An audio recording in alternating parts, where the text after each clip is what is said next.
Where's we gonna start early. We're gonna start early. Except hit that like button on your way in. Welcome to the Damu Keyway Conversations. If y'all didn't know, we got the content. And that's a fact. You know what I'm saying? It's Duse M's the dime. Oh, I forgot to go live on Insta. Oh, man, I'm tripping, bro. We got to fix that real quick. Hey, hit that like button. Hey, look, while we waiting on that, I'm going to play some music. You know what I'm saying? I know they ain't going to let me monetize the live. So what? It's about a vibe, man. When you come here, it's a vibe. Loon, press. Hold on, let me fix this. Loon press CS2 back on everything except Wheeler, Texas, and CS2 back and Poochie. You know what I'm saying? He pressed him on everything else. Salute to the brother for a good try. Maybe if he knew better, he'd do better. The question in the poll is Damu Keyway Conversations the kryptonite to CS2 back? Are we the only ones that could serve them up? Let me get this live going on Instagram. And then we'll be back. I'll be out. Once upon a time. Brand new. Shout out to Jersey.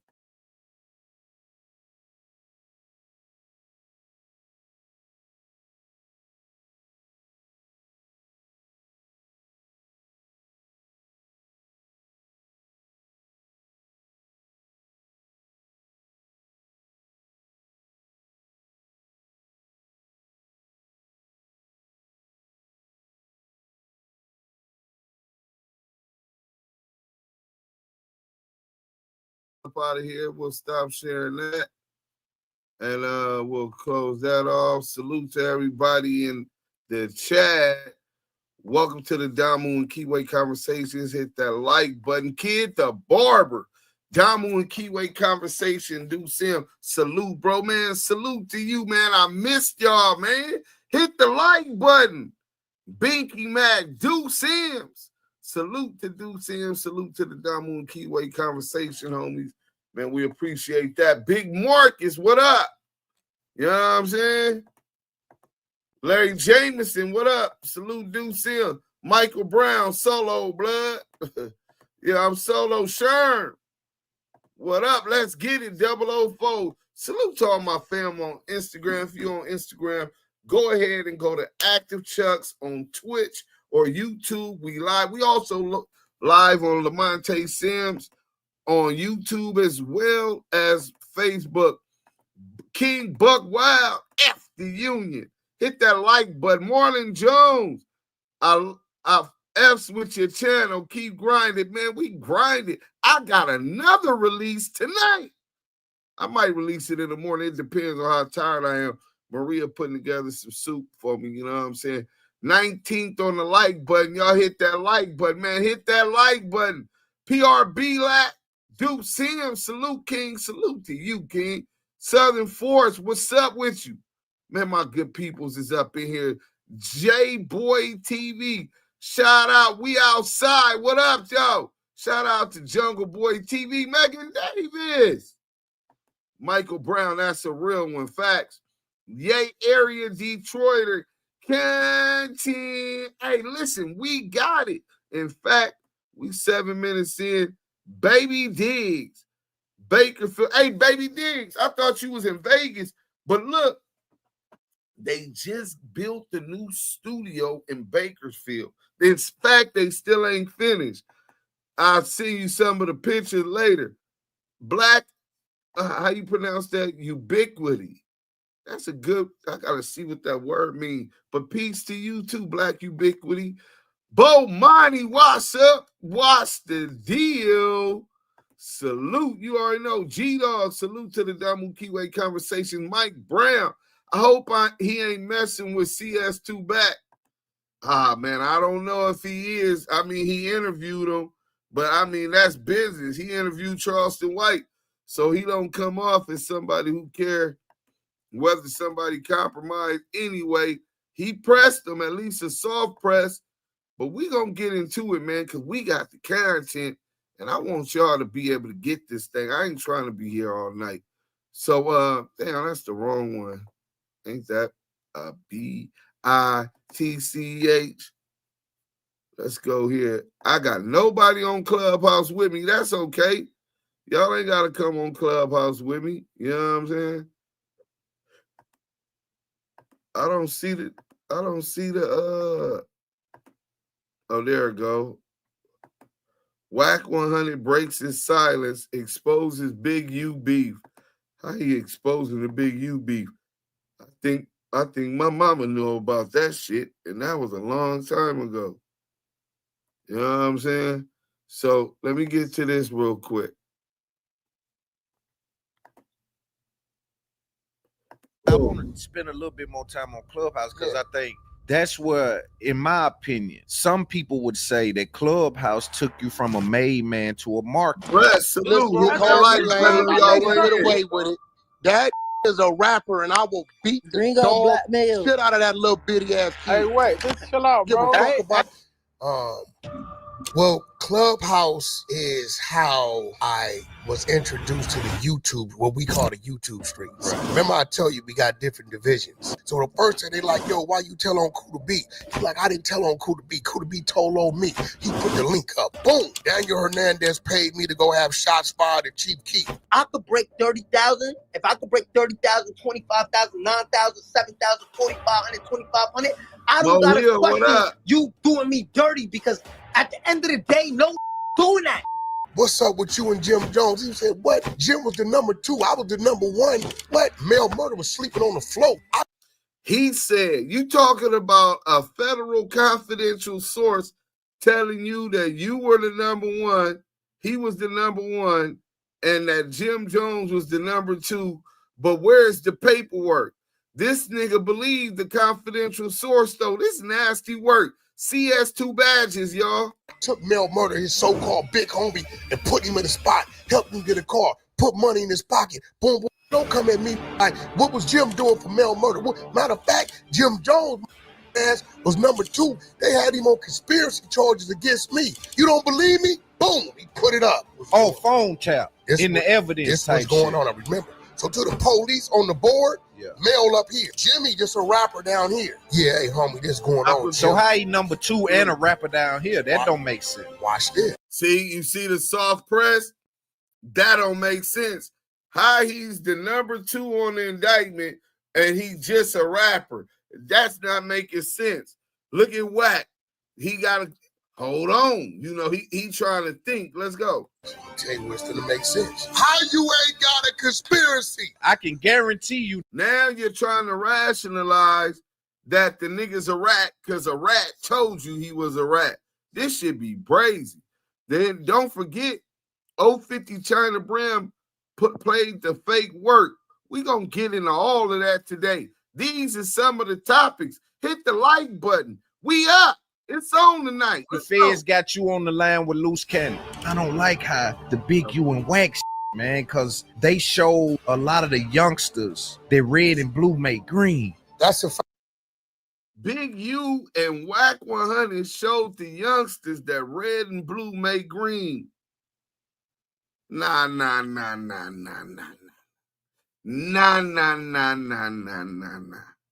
The Damu and Kiwi conversation.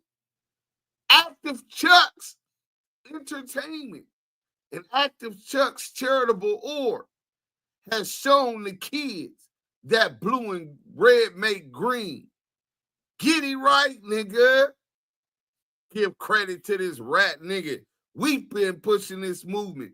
Check the stats, nigga. Active chucks. You know what I'm saying? So I just didn't like it, and we'll get to that in a minute. I have never been to Alan Grumblatt's office about a deal for WACK100 company, because you can't do that. If you know the music business, and I'm pretty sure you do, in the podcast business, nobody can go get nobody's contract. If these dudes is big homies, and they still have a relationship with you, that says something. It speaks volumes, one, but also I'm wondering how much of that you can really trust and lean on. Nah, Loon, the people that I have a comrade with are wolves. I'm a wolf. I'm a lone wolf. Yeah. Everybody I deal with from wherever they from are renegades. How you think they feel about you though? Who? You, and cause with all the with Big U. Kooda Rock just called me 2 months ago. S-Mac been my comrade. Everybody if they nothing changed. So what? How does everybody always just call CS2 badges? That same 661 number that was hit in the Main Street case. The same 661 number that got him to snitching on Poochie and Suge. Now here he goes saying Suge wasn't a gangster because he went to college and played football. Suge wasn't no gangster. No, Suge, listen, you was not born coming up in Compton and you making it to college. The college was the penitentiary. When have you ever seen Suge? Yeah. Suge. He just had a get into it. It's Loon from It's Up There podcast. I want to thank everybody who is watching this channel and who like and subscribe to our content and just enjoy our conversations. It does show a high level of people who stop by and watch the content are not subscribed. So I wanted to put a call to action in the front of the videos and ask that you guys who are here right now watching me, watching this video, make sure you hit the like button, and more importantly, make sure you subscribe. It may sound small, but it does help with the algorithm, and it does keep this content coming and help us know that we are actually growing in the market and people enjoy what we bring. If you enjoy the content to the next level, you come to patreon.com. It's Up There podcast. I do appreciate y'all. It's Up There podcast. Let's get on to the show. Thank you. Everybody on Clubhouse in 1 second. Down Freeway conversation. We gonna get this back going to my people on Clubhouse. Hold on 1 second. I gotta get another video sent to me by Scandalous Los Angeles, but we gonna get into it now. One AI site. Hit that like button if you just came in. You heard what he said. That helps us get in the algorithm. Flow. We got the kind. Yo, welcome to It's Up There podcast. You know the vibes. Final boss shit.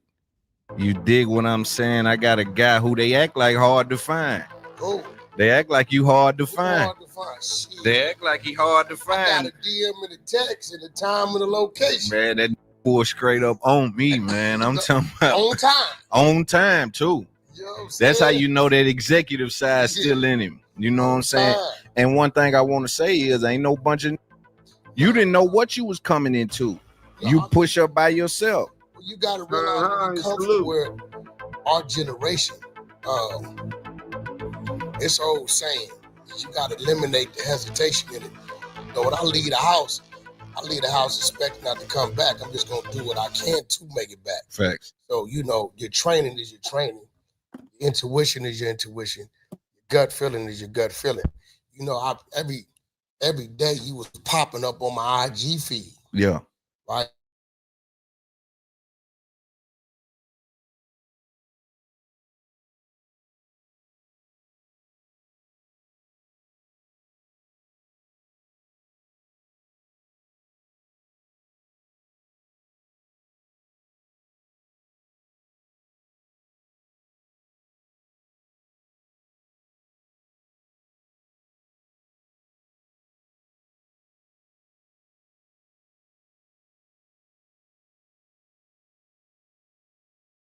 You know what I'm saying? He kept it to people ego, people that seek validation through him, and he take advantage of that.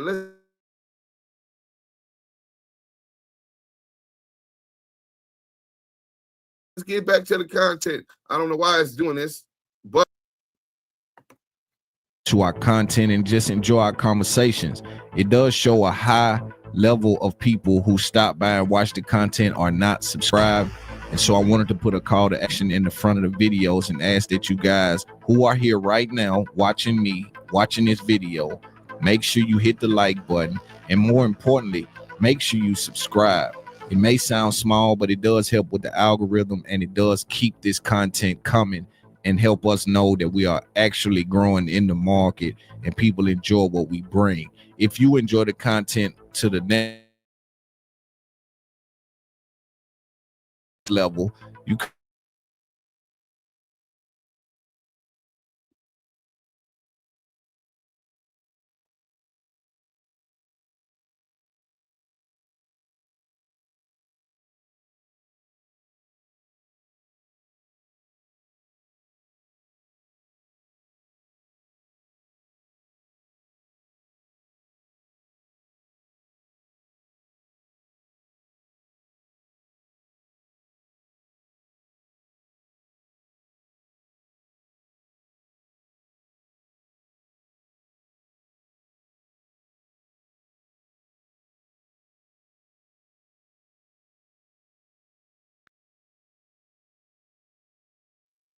I don't know what's going on. Oh, it got me back on.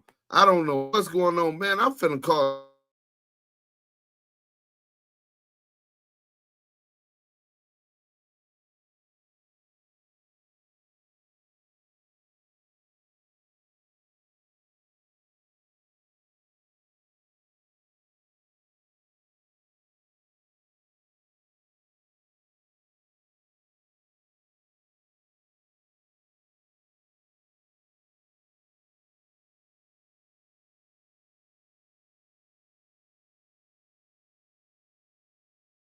I leave the house expecting not to come back. I'm just gonna do what I can to make it back. facts. So your training is your training, your intuition is your intuition, your gut feeling is your gut feeling.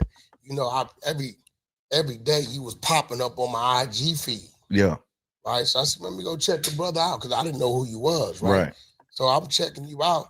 I said, oh, he one of us. Facts. He ain't no gimmick. Yeah. This is a brother who done been through some things. He got some time. He done figured out something he can do that's making sense. And he's doing it. So I always want to help, support, and uplift and build. Yeah. I didn't send you nothing talking about how much you're going to pay me. Nah. And let me come holler at you because I know this content, right, is something your people wasn't ready for. Yeah, it's going to fuck the streets up. And I respect the fact that you don't hold nothing back on what you asking the person. Yeah. And I'm gonna be real to all y'all in the YouTube streets. Y'all starting to making it boring for me. Yeah. It's getting boring because ain't none of y'all really asking nothing worth answering. Yeah, they ain't pushing nothing. They ain't pushing nothing. Yeah. I don't tell nobody. I'll give anybody any restrictions. That's what I was finna say too. Can't ask me. Yeah, you ain't tell me like, Loon, don't ask me this. We can't talk. You ain't even question me about the questions or what we gonna talk about or nothing. I respect that. That's what I told you on the phone. I'm like, how many parole boys I done been in front of? Yeah. We don't know what they're gonna ask. Just be prepared to answer the question. One thing about you though, like I say, you don't duck no wreck when it come to this shit. You know what I'm saying? You ain't ducking, and I really appreciate the fact you enjoy the conversations because it might get heated. We might disagree, but one thing for sure, the boy ain't ducking this shit. No. You know what I'm saying? And then within talking to you momentarily the other day, when you told me you was on your way west, you mentioned my brother name, and I said, "Oh shit, it's really good." Yeah, space. That's my. I'm talking about. I got real love. I thank God for going down. Dude pulled me out the street, man. I can't. Ain't nothing. I'm talking about whatever with QCP is always love and respect on my end. I feel whatever he feel. I do too. Listen, that nigga don't care about too many R&B and what you call them. That's the play, bro. Me nothing. Right. And my woman to tell you. Yeah. If he hit. And I take that call in front of my woman. This is him. Hey, I need to slow down. You hear? Right. He's not ducking. All right, bro. Because y'all not pressing the real. All right, I hear you.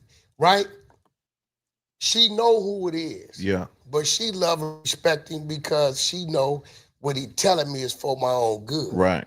You know what I'm saying? You know, I just and he keeps things from me because he know I trip. Yeah. You know what I'm saying? Yeah. He deal with a lot of, but he know, like, what he tell people, man, Wack just tripped out. Yeah, I can't stop him. If you go over there saying something about me or anything on my team or anything part of the team, bro ain't calling me to ask me no questions. By the time he called me, I ain't gonna even tell him. I'm just gonna deal with it. So, within talking to you, then once you mention that, plus I just respect your platform. I respect your movement, what you're about. That. So it's only right that I reach to you and say, brother, let me come sit down with you, give you some content. Nah, man. for sure. We're gonna definitely chop it up. As far as P, a lot of people see what I've done in the game. Cause Lil Baby was my first interview. That's why, I come in the game slick mad at talking about Baby with the money. Like I come in upset about that. You know what I'm saying? Cause for me, it's like them is real solid. But you know why you can't get mad about people talking about Lil Baby? Why? Cause he don't get mad. Right. He don't. Nephew don't get he don't. He don't. I never forget. It was Offset. They had a little gala something out here, probably about 5-6 years ago. But actually, no, it's like 2018, 2017-ish, 16, 17. Yeah. Lil Baby in there, P and everybody in there. Lil Baby moving around, ain't nobody saying nothing to him, right? Migos get there, everybody go crazy. Me and Lil Baby in the VIP. Okay. I say, hey, Brown, the way you moving with the team you with, tell your friends the next year or two, friends about the this gonna be you. He just looked at me and he was very humble. But what I realized, as humble as he was that day when people didn't know him, he's still the same humble today. He is an anomaly in this game, bro. I put that on my kids. Like every time I'm around him, I be having to remind him. Like even when we was just on tour, I was with him a couple of days, and I'm telling him, bro, can you hear the crowd? He like, Loon, I can't even hear the crowd. I got them in-ears in. I don't know what I'm saying, bro. These folks is screaming word for word with your records, man. And it's only literally him, Rod, Wave. It's only a handful of they can get up there without all the bells and whistles, just one man on the stage. Do they thing. And they go crazy, 20,000 people. You know what I'm saying? But a lot of people think I came in the game through Charlemagne because I got a break with Charlemagne with the deal at iHeart and all of that. P and them really put me in the game. Gotcha. You know what I'm saying? And before that, I had a revolt situation. But when I did that Lil Baby interview, it took me up $5 million. You know what I'm saying? Because I'm a hustler. I know what to do with a look like that. I did this rollout interview for It's Only Me. Gotcha. Or It's Only Us, whichever the name of the album. And I know they're going to be hot. I forgot the name of the album. But whatever the name of the album was, I did this rollout interview. And what they done for my career, I can't never repay them folks. Yeah, I mean, listen, P done been there for me when wasn't nobody there for me. I think the only time we got into it when I tried to give him something. He got a little irritated with me. He looked at me like it was disrespectful.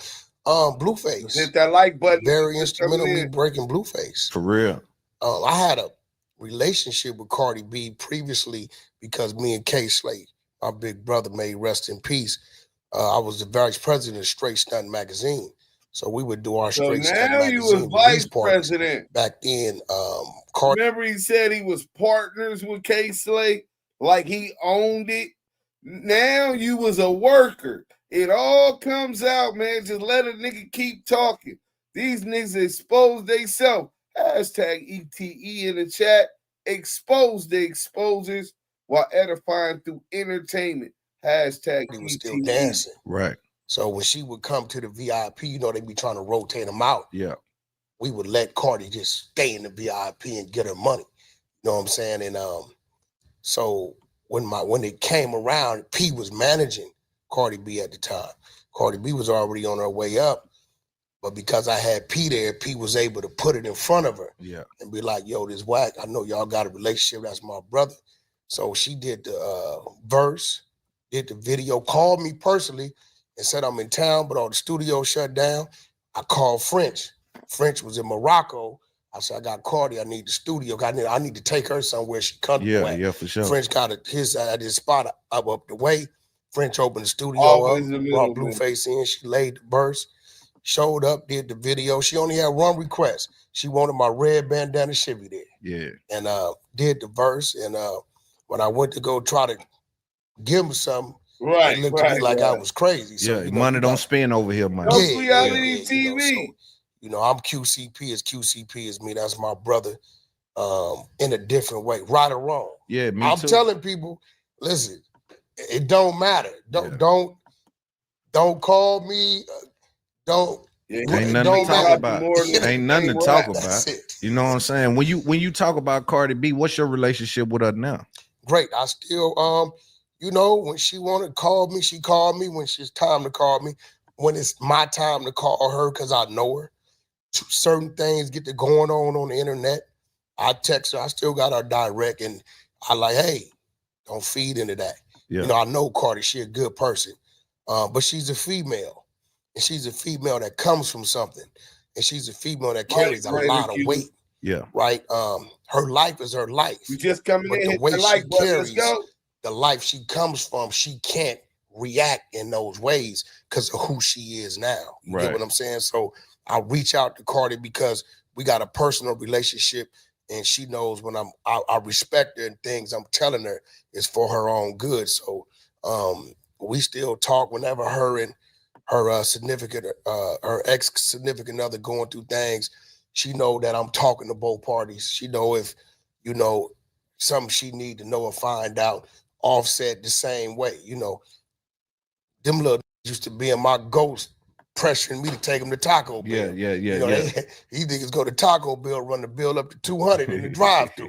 The Taco Bell bill at 200 is crazy, it's right? 4-5 of them niggas. You know what I'm saying? But it was crazy. So it was like, we still, and I got a lot of love and respect for Cardi, and I understand her, you know what I mean? So, and I'm one of those, if she get to going too crazy, if I send her a text, sis, slow it down a little bit. He's lying now. She honor that. I'm noticing too, man, there's something that's happening with Cardi as far as the internet, when every time she drops a song, it feels like they go find some song that sound like it and then try to say like, you're biting. And I think this comes from them understanding that she works with writers and shit, so they're looking for loopholes to discredit her. They did that with Up. I got the call on that. Right, with Up, and now they doing that with this new joint she got. And this how this works. This is real talk. When you go look at the individuals claiming the song, right? It was like 3 years ago. Really didn't have no views. Really 190 views. Wasn't on her Spotify. So what happens is this. A lot of these people is leasing beats on YouTube, right? A lot of these producers will go over there, and the producers probably need to start doing things a little different now too, because they're being put up under pressure. A producer shouldn't allow somebody to lay on their production if they ain't paid them for it. You lay, you pay. I'm gonna tell you why. People go in there and lay on production.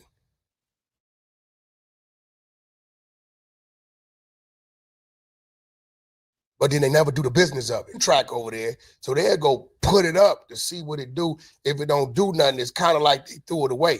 Now this individual, the producer, he in another session. Or he done sent beat packs out or whatever, right? Even demos of songs. Somehow it makes it to somebody like Cardi B's team. Cardi B's team hears it, get it to the A&R get it to the management. Management takes Cardi in studio. Cardi hears it. I like it. She lays it.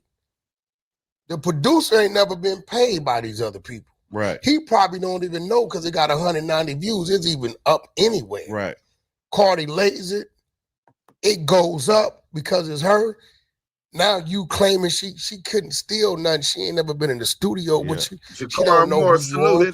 She ain't never heard that on the internet, because if Cardi heard it and wanted it, she would have just reached out to you and did the business. Love you too, right. Her team would have took care of. They massive over there. So they'd have took care of the business. By the time it gets to Cardi, right? It didn't went through all of that. But who got the files? Got them the stems, files. Yeah.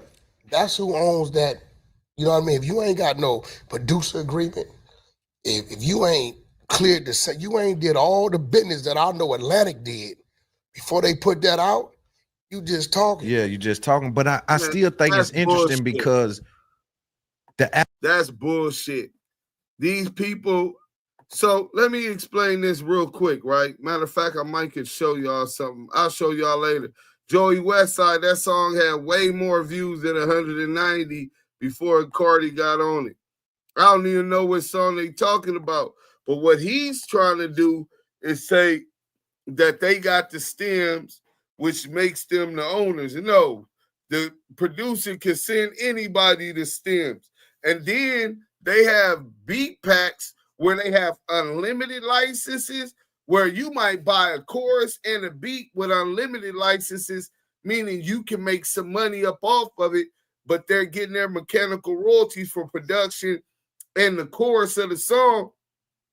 But these DJs and producers sell that shit. You might pay $600 for 10 beats, right? It'd be a special deal, right? And they'll give you the stems once you pay for it, and they'll give you the unlimited license. But then they sell it to 100 niggas. You know what I'm saying? And then one person comes with a dope record. They like, man, I'm gonna invest in this. You get a budget, a deal with Empire or Atlantic or one of these record labels. Like, oh yeah, this is a nice song. This gonna make my record. And then once it comes out, you find out that these other people had it out. And that's not necessarily the truth. These DJs be foul, man. These producers, they be foul, bro. Bro look like a wiretap wearing a fitted. Allegations are picked up by all the blog sites. Like usually if someone be like, yo, Blueface stole this song, that shit really don't get no traction. I'm tripping off Shade Room and Neighborhood Talk. All these different platforms would take and basically post a baseless claim against Cardi. It almost feels like an attack, if you ask me. It feels like there's an agenda to kind of discredit her ability in the studio. You know what I'm saying? As a whole, like I don't get it. Let's get this straight right here, right? Because I understand it. Funkmaster Flex some time ago comes with the you can't be considered a top MC if you don't write your own raps. Yeah. Now, if we go to R&B, 99% of the R&B artists don't write nothing. Right. They got writers. They got writers camps, literally, right? But you can take that same writer, put them in the booth, and the song don't go nowhere. Right. So everybody need everybody. You know what I mean? It's just like Denzel ain't writing the script of them movies. He just following what the writer wrote, right? But then the dude that wrote the movie could get up there and try to do what Denzel doing and don't work out. So that don't take away from who Cardi is as a personality, as an artist, her physical appearance, her delivery, her performance, right? Right. But see, that's to you as a that understand the business. They ain't attacking you. It's like the phishing scam text messages that go out. You will see that shit and be like, cause I get them. Like, yo, your application, your resume. I'm saying, man, what the same old phone? Nah. Upgrade to the new Galaxy Z Fold 7. Y'all saying that he's a bad interviewer. I'm not gonna say he a bad interviewer. I'm saying we could do better. He's smart enough to know Wack is a fucking can of glass, a Molotov cocktail, and he want to allow him to go. He got his points, and he's going to do it. I just don't think he's well informed enough to ask the questions that y'all know are the real questions.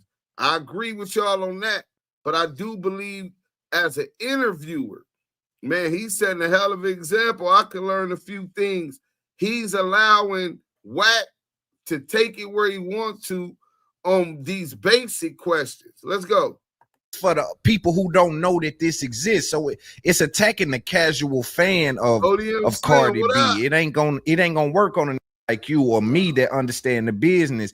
But I do think it's effective to the people who are just casuals, like when they see Shade Room posts, Cardi stole another song or Cardi stole this song, I really feel as though that is more effective than people like us can understand, because we see the bullshit in it. We understand the business side. Well, you know what? Slim, come fuck with me. I'm glad you said it, because now it tells me that I got an obligation. We can't leave it up to Shade Room and these other blogs to do the research and even understand how the business works. Right. So now I feel like maybe I need to go to my channel and do a whole segment and break down how that part of the business works. Right. Eric Bellinger, very talented. Yeah. Right? Super talented. He done wrote half of Chris Brown's hits. But if Eric probably performed them same songs, they probably wouldn't have went as far as they went. Nah, they won't. You get what I'm saying? Yeah. That doesn't take away from Eric Bellinger, because without his ideology and his pen, Chris wouldn't have been able to do what he did. Right. That don't take away from Chris as well, right? Because we talking about one of our top performers. When we mention who's closest to Michael Jackson, is Chris Brown is in the conversation, right? Yes. So this is the entertainment business. And before it gets, in order for it to get to you, for you to visually be entertained and hear which was to your liking, is things that have to happen. Yeah. It's a process. Makeup, wardrobe, a dude that can't dance, choreography. Yeah. You get what I'm saying? You know, the song has to be created. You right. What's unique about what we do is we just come up here and freestyle. We authentic. We don't have no script. Facts. And I'm pretty sure you done set in front of some people to where you damn near need some bullet points, because they just can't take a conversation and float it, right? Yeah. So Cardi B is one of our upper echelon superstars. Yeah. She is one of our A-list artists. She's been that, and she's earned that because of where she come from social media, from love and hip hop, you know, from grinding it out and doing what she's doing. Bro, she's done something that I would have bet against. Yeah. Cardi ain't dropped an album in 6-7 years. Man. Most people, she got one album. Most people, right, that attempts to do that falls off. Yeah. She stays relevant. Yeah. She stays talked about. She's continued to keep herself beautiful. Yeah. And she's staying part of the conversation. Right. Yeah. Now she got a hell of a fan base. They can't take that from her. But I think that's what they're trying to do, is trying to rob her of some of that equity that she has in the culture when they start to be like, another one. See, here's the thing, bro. And I think you understand this, right? The way that you paint a narrative and how it can start to chip away. See, you don't take a bat down with the first fucking hit. Nah. You got to chip away. You gonna keep coming. Yeah. So I think they chipping. They trying to chip at it. That's but long as she continues to, you know, deliver, she'll be okay, man. You know what I'm saying? Cardi hasn't even began to go into her bag of tricks. Right. You hear what I'm saying? Yeah. Like, we talk about what contributed to her big bang. That was when she crossed over and did the Latin thing on the features. She ain't even went over there. Cardi could shut down right now, go over there, do a Latin run, tap into that fan base that's probably be stronger than her urban fan base, mix the two, come back and do another run. So that's a bear that it's going to be very, only person that can take Cardi down is Cardi. Right. Or Nicki. If Nicki want to go one-on-one, which she don't got the time, the business ain't going to allow that. You don't think Nicki can take Cardi down? Can you please just hear me out? No, all work management platforms are the same. Monday.com is the one you'll... Kiss my motherfucker. I'm going to tell you why. Nicki 10 years ago could have did it. The married Nicki, the mother, Nicki.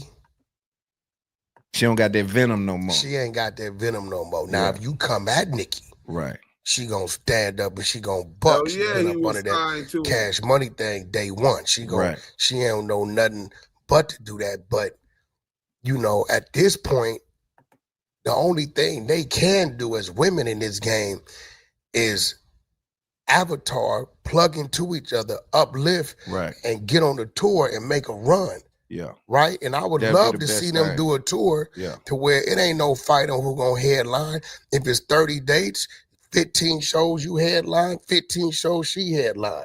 You know I think the ego in our culture, bro, is out of control. Yeah. I did enjoy, we had a moment, and salute to Yo Gotti, because I think he kind of spearheaded it when he would sign an act like Moneybagg Yo. He would do a joint tape, and then you started to see joint tapes. You saw a Thug and a Future tape. You saw a Drake and a Future tape. You started to see people do that. It just disappeared. Joint tapes kind of just went away. And I'm wondering, because for me, that's such a great idea. I know the business on the back end is always something that is in question, because who label gets it, who contract does it count for, you know, those kind of situations. Go towards both of them. When we did OG Bobby Billions outside, Mo 3 had already did it, and it didn't perform too well. Dominique, what up? 4 or 5 months later, Blueface hooked up with him, and he does it his way. So y'all's done more than Mo 3 junk. Mo 3 shit was at like 14, 15,000 streams. That was it. It was standing still. Damn. Right, that's all it was. For whatever reason, it didn't perform. Maybe they didn't respect the combination of Bobby and Mo 3, wherever they from. Maybe I feel like some Dallas politics. Yeah. I don't know. I love the song. Yeah. Personally, I love Mo 3. Shout out Brainwater. I believe they did a great job. So when Blueface steps in, he bring Bobby out. He let Bobby go to his crib. They did everything together. I shot the video, everything. He delivers it to me. To get some I get on the phone with guys. There's now it's a problem with the labels. Right? My label and I don't know. Bobby's up at Empire. Yeah. Ghazi family. Ghazi called me, said, Wack, you know, this ain't gonna be no problem. We're gonna work it out. I got out in Grumbolt on the phone, the one that was running E1. I got Ghazi on the phone. I said, hey, listen, Allen, that's their artist. Blueface is over here in this building over here at this time. I said, what we gonna do? He gonna put this money up. Y'all gonna put this money up. We're gonna break everything down the middle. It's gonna go on Bobby's page. It's gonna go on Blueface page.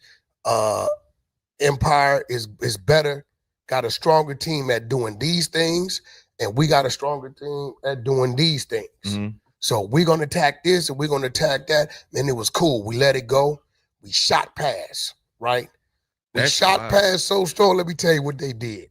And only because it was Ghazi, I let it happen. Yeah. So Blueface say, I'm going to call my version Better Days.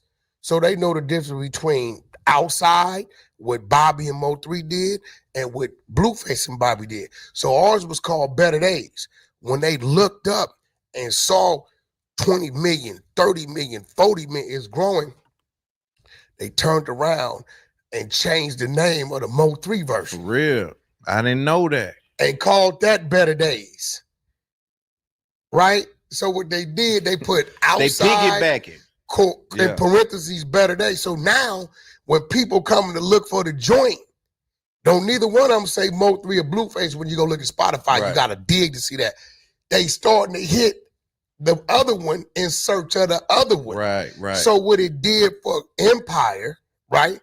Ghazi, my brother, what it did for Empire was give them a boost on the other version. They were double dipping. We lost probably about 30-35% of what really would have just went to us if they would have just said Better Days. Right. Even right now in the day, I believe it's like 75 million now. It done got that to 75 million, and we like 130, 140 million on the Blueface edition. Damn. Right? I ain't know that. Man, I'm tripping out. Man, that. Listen. I had to tell somebody this the other day. I'm about to open your eyes. Blueface boosted and put the cables to a couple artists who was teetering. Bobby Billions one. My man from Memphis, Chopper. NLE Chopper. Shotta Flow. Go check the remix. Listen, all you got to do is go, okay. Hell nah. That boy Chopper, hell nah. I'm giving you this so you can go check. We're going to do the research on that. Bobby Billions outside, Better Days Outside. Boom. NLE Chopper, love nephew to death, love his mama. His mama, she crazy, remind me of my mama. Right? That's my home girl. Yeah. Shotta Flow remix. Go check them. Yeah. Go check and see what was already there and what happened when we remixed it. And Blueface remixed that on the studio bus. We was out on tour with Lil Baby 2019, and I had Stunner get us a studio bus. Only reason why that happened. DDG, Calabasas. Go look at the original. I can see that for DDG. Go look at the original and look at it months later when Blueface touched it.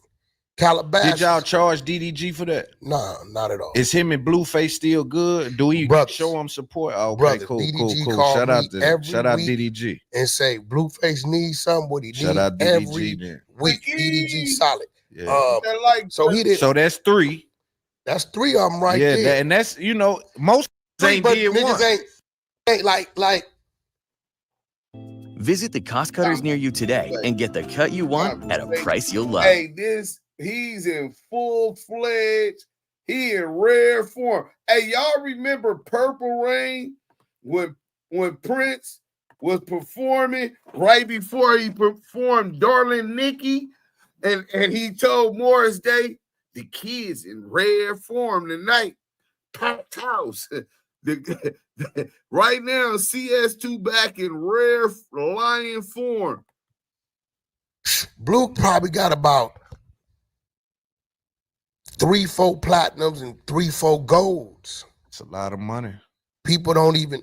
And is that major or is that just through your label? No, that's some cash money, and then some like Tatiana and all that was indie that distributed through E1, right? Mm-hmm. So it's a lot, you know, it's a lot that went on with him, and he don't get his just due. NLE Chopper is one of them artists too. Like, I see he gets frustrated because he like, yo, I got all these plaques, all these listens, these views, over 1 billion this.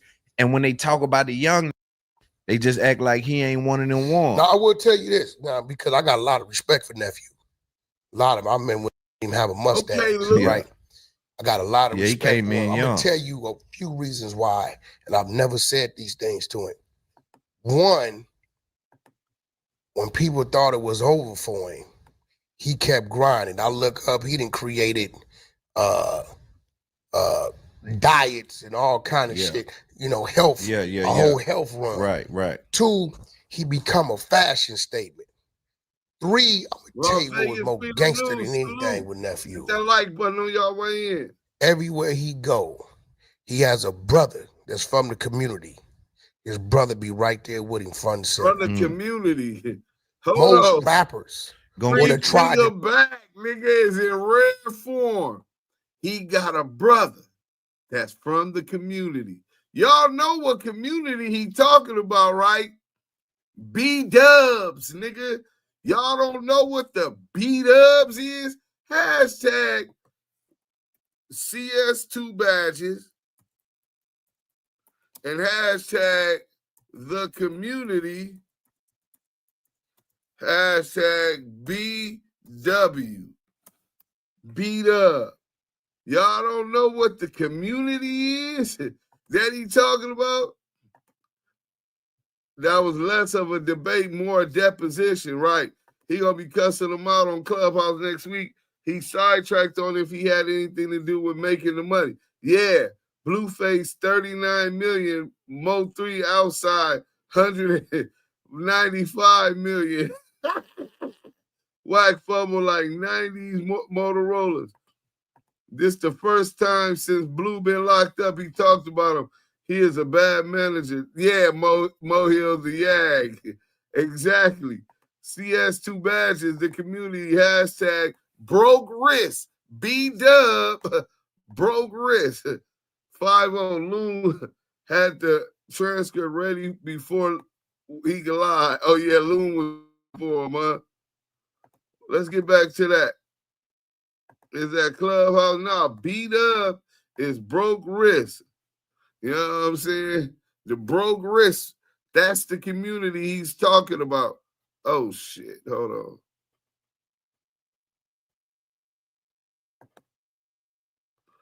Let's go. do what? Hide. Yes, that. yes, They would yes. try to. Yeah. The fact, you know what I'm saying? Right. And I respect that. And his mama and his daddy is part of the team. I gave him his stylist, sister named Michael out of Detroit. Actually, her mother just got pardoned after 30-something years. You know what I'm saying? So salute to that. Yeah, but I really that's why when him and Blueface started getting into it, I forgot about they had a little run in too. Yeah. I called his mama. Me and his mama got on the phone. Right. And I'm like, this can't happen. Right. I didn't even want to call him because I didn't want him to feel like I was calling him to press him or get on him about nothing, because I got a lot of love and respect, and I know he respect me. Yeah. You know what I'm saying? He showed up for my daughter's sweet 16. He did a lot of sentimental things. I told Blueface, hey, we got to figure out another way. I don't even remember what it was about. Yeah. You I know saying? Blueface was out before he went to jail, though. He was pushing the line on these rap. Yeah, because he was Blueface telling him, let's get in the ring. Line on these rap. Yeah. I'm talking about he was coming strong. Where you at? Pull up and I think it's because he boxing and shit, so he felt comfortable in that squad. Well, you got to remember, let's X out the streets. This is an athletic young man, right, who's been in the position of quarterback. So he's always in a position of leadership and being confronted with a challenge. Right. You play ball, I'm pretty sure. Yeah. So when you in that position, you're the captain of the team, and you got to deal with the field, read the field. So his mindset is always at that. Yeah. When he come to me, he said, listen, I'm assigned to you, but I want you to teach me. Right. And I wasn't scared to teach him because he one of those that when he become that boss, he always had me anyway. Right. A lot of dudes want to handicap their artists. That ain't every last one of my artists is a boss. Ray J's a boss. Yeah. Ray J gave me my first job, executive job in the game. He pulled me out of the goon ship to the office. Right. What made him do that? Everybody had turned their back on him. And he was in the studio working.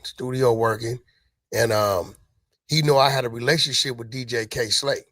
At the time, New York radio was burnt down by Suge and them from the West. Right. So he like, yo, you got the radio plugs.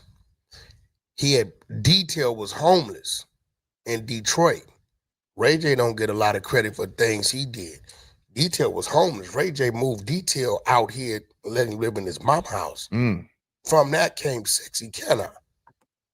Without Sexy Can I, there's no Drunken Love.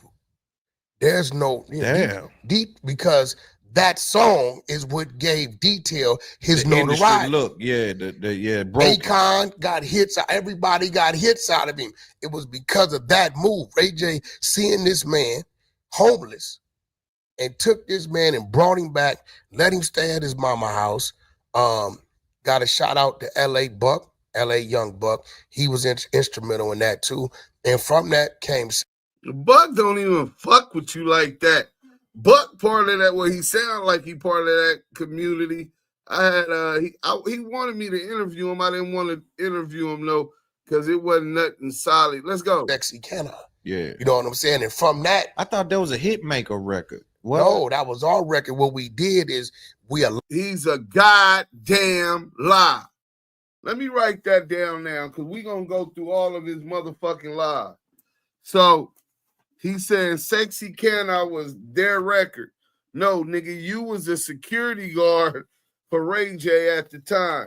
So we'll get into the Mark Stevens, who that deal was going through, show proof that it went through his label, right? So we'll get into the Sexy Can I Lie and ETE.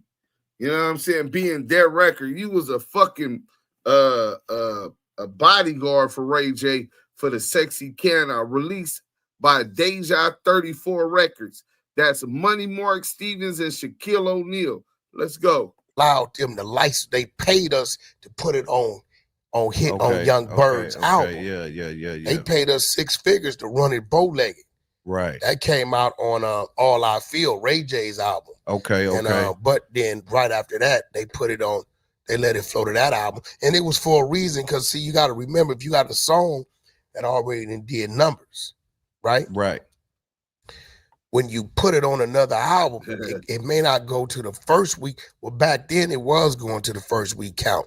Now it's going to the overall, right? Which helps you chart. Like that's what's going on with With Cardi, yeah, with the Up and all those songs. So she platinum before she even dropped. She platinum before she put the titles to her songs. She gonna catch flack behind it. Yeah, but it don't matter because she cushioning for the boardroom. That's a boardroom. That's a boardroom. Don't got nothing to do with the fans. But I will say this for the world to know. She got a song on there 5 years old, another song on there 3 years old, and then the most current. The reason why the label's doing it like that is because the budget that these songs were done from is from the album budget that she's releasing. Exactly. It ain't like all this. They just been waiting on Cardi. Okay, then why the delay? Cardi been having kids. Yes. You know what I'm saying? Falling in and out of love, relationship problems. You know, legal problems was going on with her significant other. Things was going on to where she wasn't focused. It wasn't that she didn't want to do it. Yeah. It just things started happening. So these songs was part of the project. The project just took a little longer to come out. Yeah, for sure. Now I will say this about the Outside and Better Days. Mo 3 voice is what made that song popular. What I love about all of them. First of all, I just talked to Rainwater the other day. I'm like, bro, I love OG Bobby Billions because he got that melodic. Yeah. I'm a Rod Wave fan. Me too. I love Rod. That Hard on Nice touched my soul. Yeah. You know what I'm saying? Yeah, he do to me what Kevin Gates bars do to me. You know that's why Kevin brought him in. He touched Kevin. When you got that melodic thing going on, then you got that Mo 3 delivery going on, right? You couldn't, it was an explosion. I tell Blueface, hey, nephew, you sure you want to play with that? Right. He said, yeah, I'm going to play with it my way and give it another look. Yeah. Because I was like, it took nuts to do that. Bro, but and he played it. Listen, not only did he play with it, the people spoke. Is that you working it or the people liking the record better? No. I only thing we do is maybe the first push. And when guys like us work something, you got a bunch of felonious, fraudulent dudes playing with bots. Yes. No, because I got some game I'm gonna give to you too, right? It's like this. When a pastor step in front of a congregation, if he got a congregation of 100, right, he can guesstimate 30 to 50% of these people gonna donate. Right. So that's 30 to 50 people. Right. If I put this same congregation in front of 1,000, pastor in front of 1,000, and the same numbers apply, now that's 300 to 500. Right. If I put that same pastor in front of 10,000 or 1 million people, the same percentage, but it brings a bigger number. Right. So I'm able to take a song, right? Instead of it being put in front of, because Mo 3 and Bobby Billions was part of the same label, Empire. And at the time, what Empire would do, they would push the song out and they'll see if it catches. And then if it catches, then more. They'll push it. Yeah. I'm pushing it. I'm saying program the song in front of 10 million. Right. A percentage of the 10 million gonna like it. We gonna see it.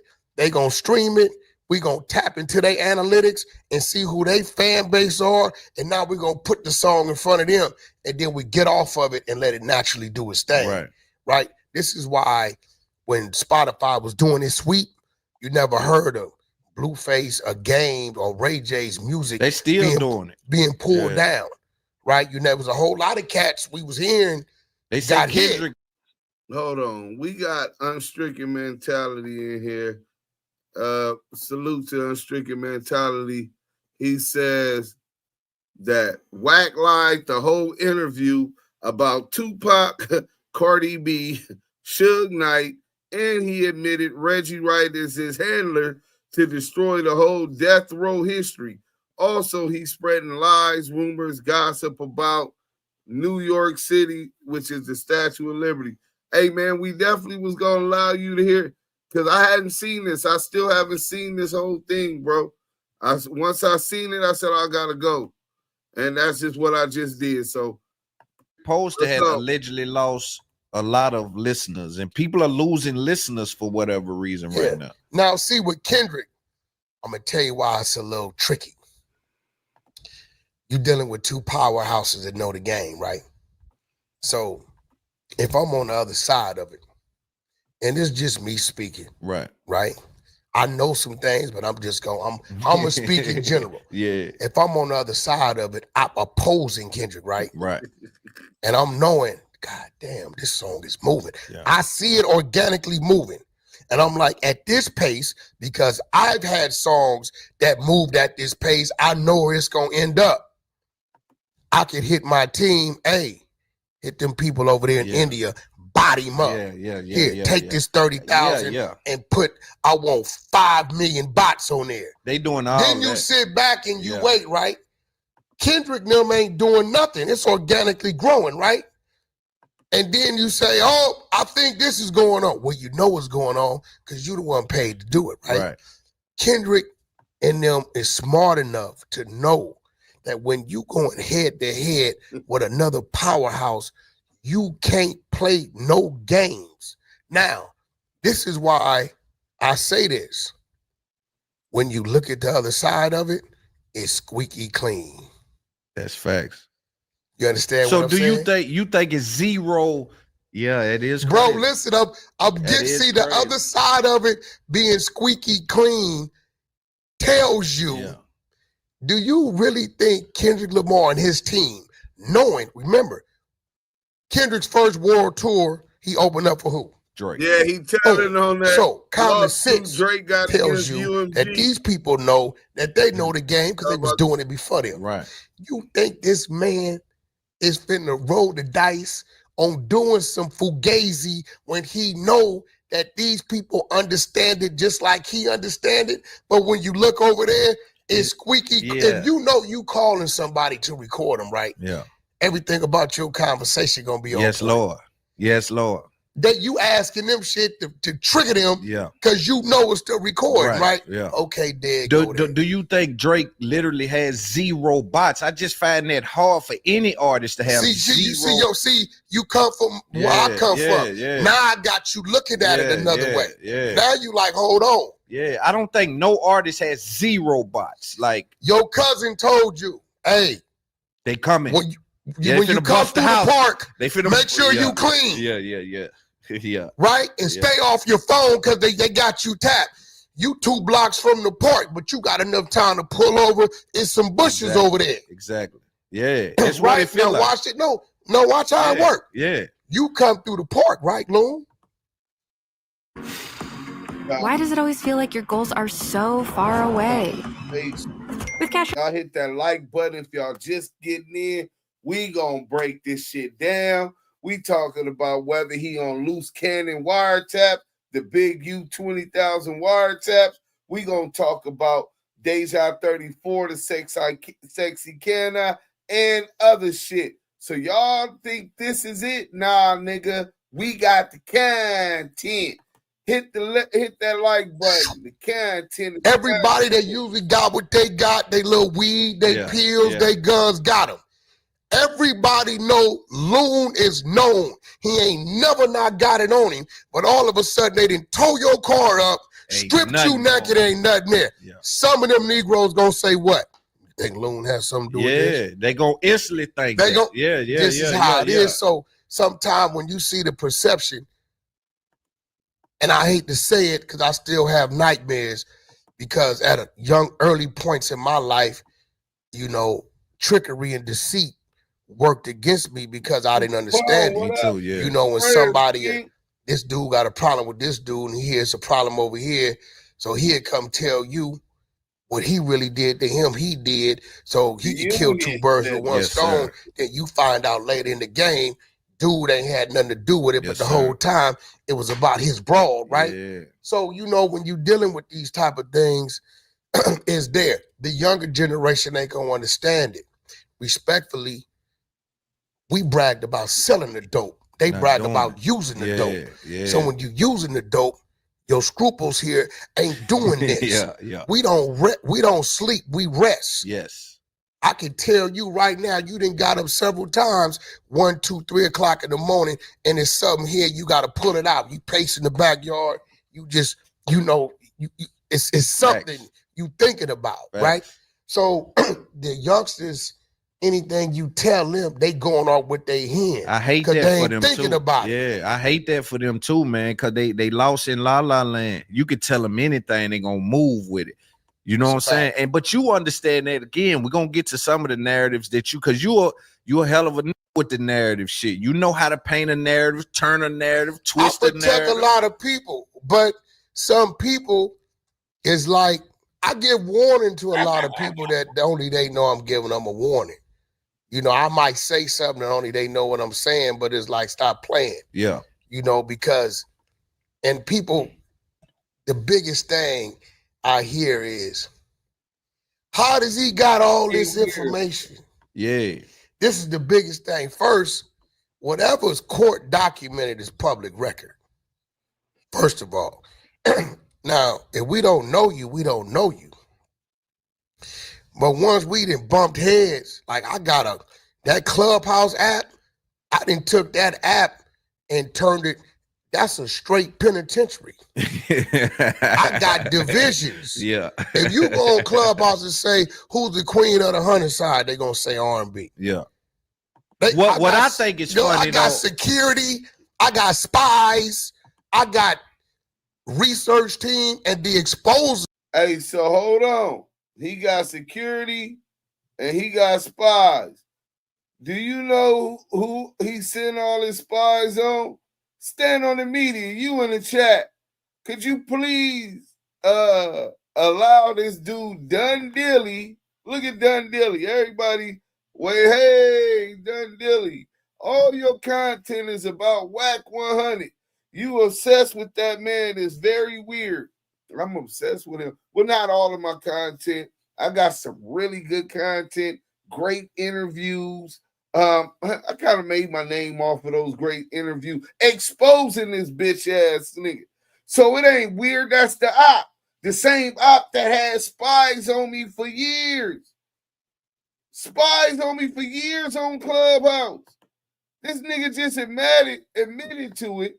And Dun Dilly over here with Dun Dilly over here gleazy guzzling with that deep throat action all down his trachea about another man. Did you tell him that? If not, then you can suck my dick too. Pull his out so you can take mine, dick sucking bitch. Let's get back to the content. You know what I'm saying? These niggas is weird. Is military dudes, dudes that do paralegal work. They don't talk, they don't do much. But once it's time to go, right, they gonna dig into you. But you know what I think? Even if we rewind back to the pandemic, because a part of me, I really want to talk about this Clubhouse thing. Even if we rewind back to the pandemic, I say, find a domain name that's uniquely you. Your domain name, uniquely you. Hit that like button, man. Those who answer the nigga put, it ain't weird that a nigga got spies on the app coming to your room, listening to every single word. I did an interview with listening to every single word. That's not weird. Shit, crazy. Reggie Wright a long time ago. Bro, yeah. And I was telling him, man, I don't like how the big U and Wack shit, man, because they showed a lot of the youngsters that red and blue made green. That's a fact. You know what I'm saying? So I just didn't like it, and we'll get to that in a minute. But let's just speak about Clubhouse for a minute. I would say, man, this WACK100 and Big U were a symbol to show the kids that red and blue make green. Hey, dog, that's blasphemous, bro. Active Chuck's Entertainment showed you that blue and red make green. Big U showed you that blue and red make green. This bitch ass nigga ain't did nothing but so divide since he entered the game, nigga. What is you talking about? You talking about that concept, red and blue? Man, Active Chucks right now is 25. Active Chucks is 22 years in business. Thug Torious G's is 27 years in business. The red and blue been started. That movement been started, nigga. Don't credit this bitch ass nigga. He ain't trying to build no bridges. All that nigga did was burn bridges, nigga, and so divide. Trying to divide. Shout out to trying to divide. Hashtag fuck the union. Let's go. Running that shit like a real prison. That's a fact. Like a gang. And he got folks respecting the hierarchy and all kind of shit. I'm tripping off that, but that's one of your strong suits is like you know how to congregate and lead and make because you know what I'm saying. I'm gonna tell you the reason why leading is easy to me. I was taught young by my homeboy Lil Man from Six Deuce Brim. I hit that penitentiary as a pup, 16, 17. And he was a lifer. Bro. He home now. Doing great. Bro, the homie Lil Man said, keep his name out your fucking mouth, nigga. Why is you dropping, nigga? The Brims don't fuck with you. Busted. Nigga, I'ma holler at Lil Man and we gonna, matter of fact, yeah, the homie don't do the internet. But yeah, man. This nigga just be name dropping, making niggas think he associate with real niggas. Nigga, you's a bitch, nigga.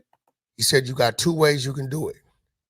The dictatorship, which keeps the body weak because once you knock the head off, it can't function. Or the teacher and the student. And the goal is as a teacher, right, as I am to you right now, you're my student, is to turn your student into a teacher, right? He said, now, something that come along with that. I said, what's that? He said, it's do's and deaths to those before you. You got to remain a stronger soldier for the ones to follow. The mission is to move forward. To get there means not to know how far to go. So I was a student when I hit that yard. And I absorbed it and became a teacher. And then as a teacher, I started teaching other students. See, when you running that shot caller thing, right, you want to keep everything weak and dependent and fear of you. But once you fall, the cause is going to fall. But it's still a little bit of fear. It's still, because don't respect nothing but violence and fear. So you still had there's still an element of people that was on Clubhouse that's in your rooms and your part of your congregation. Okay. That when you raise your voice or you go get the big mic, tend to. Well, see, that only happens to dope because see, you got to remember, it got so big over there to where you start having people sending people to infiltrate to try to figure out what we was doing. Bro, that shit ain't closed down for 3.5 years. The 100 side of Clubhouse been open 24/7. It's compiled of 15 rooms. I got a squad that schedules the rooms. We got back check. It's like a company. I got a security room and back check. And R&B hits the app. Listen to how she in the room. Listen to how fucked up. Listen to how fucked up this nigga sound. He talking about you got a company. It's like a company. He talking about it's like a prison. This is where the fuck these niggas' minds is at, bro. How is it like a company if niggas ain't generating income unless it's a profitable business? Nigga, salute to Clubhouse. We on Clubhouse right now. You know what I'm saying? But nigga bragging about Clubhouse ain't shit. Nigga, I migrated my content from Clubhouse, all about 6,000, 7,000, whatever's on there, migrated them to YouTube and built on that. Help organize and unify a front which expose the exposers. Most scandalous Los Angeles TV salute. Stand on it media, salute. Smoked out TV news, salute. No Cap Network, salute. Fam West TV, salute.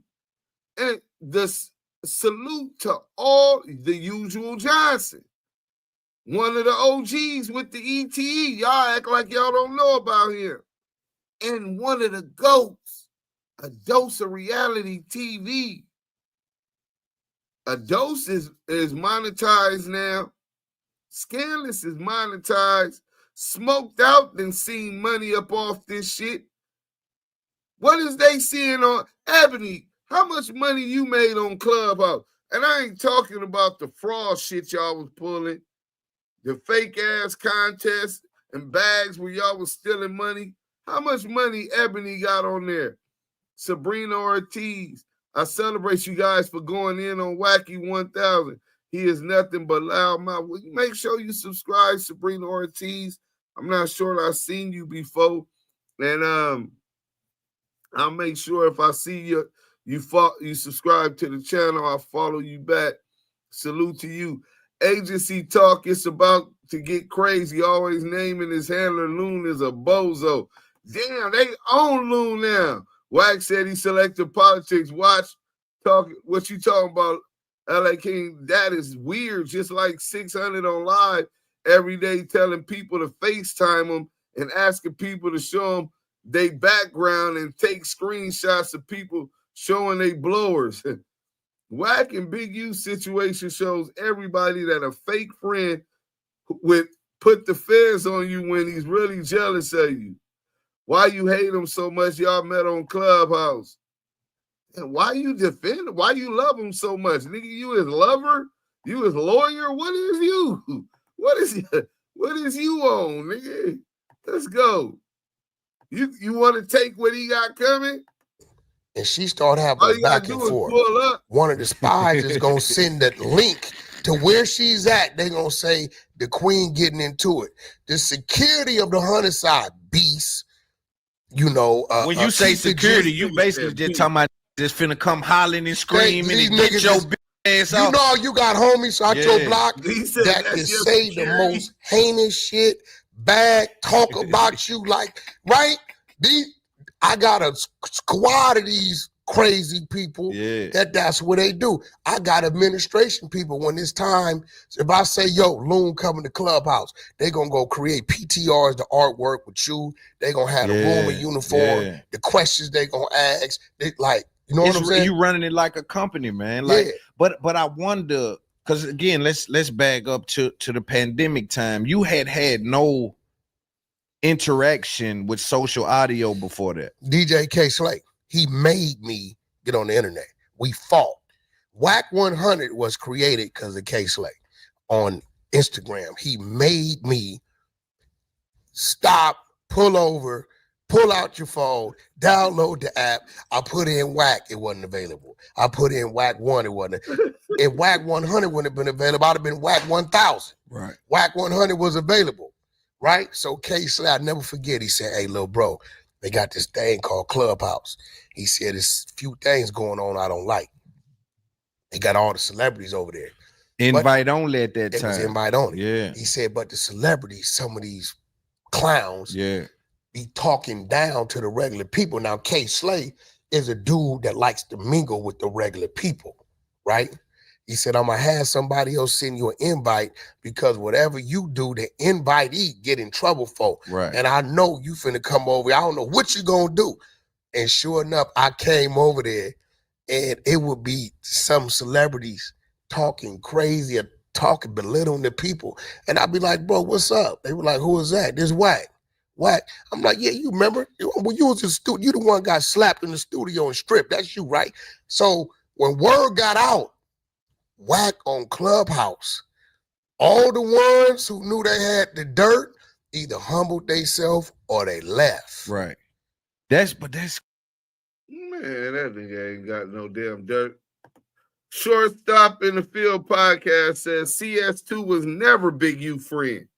He was placed there by the higher ups, like he was placed in Sin at Del Dog, like he was put under Suge. The same with the others.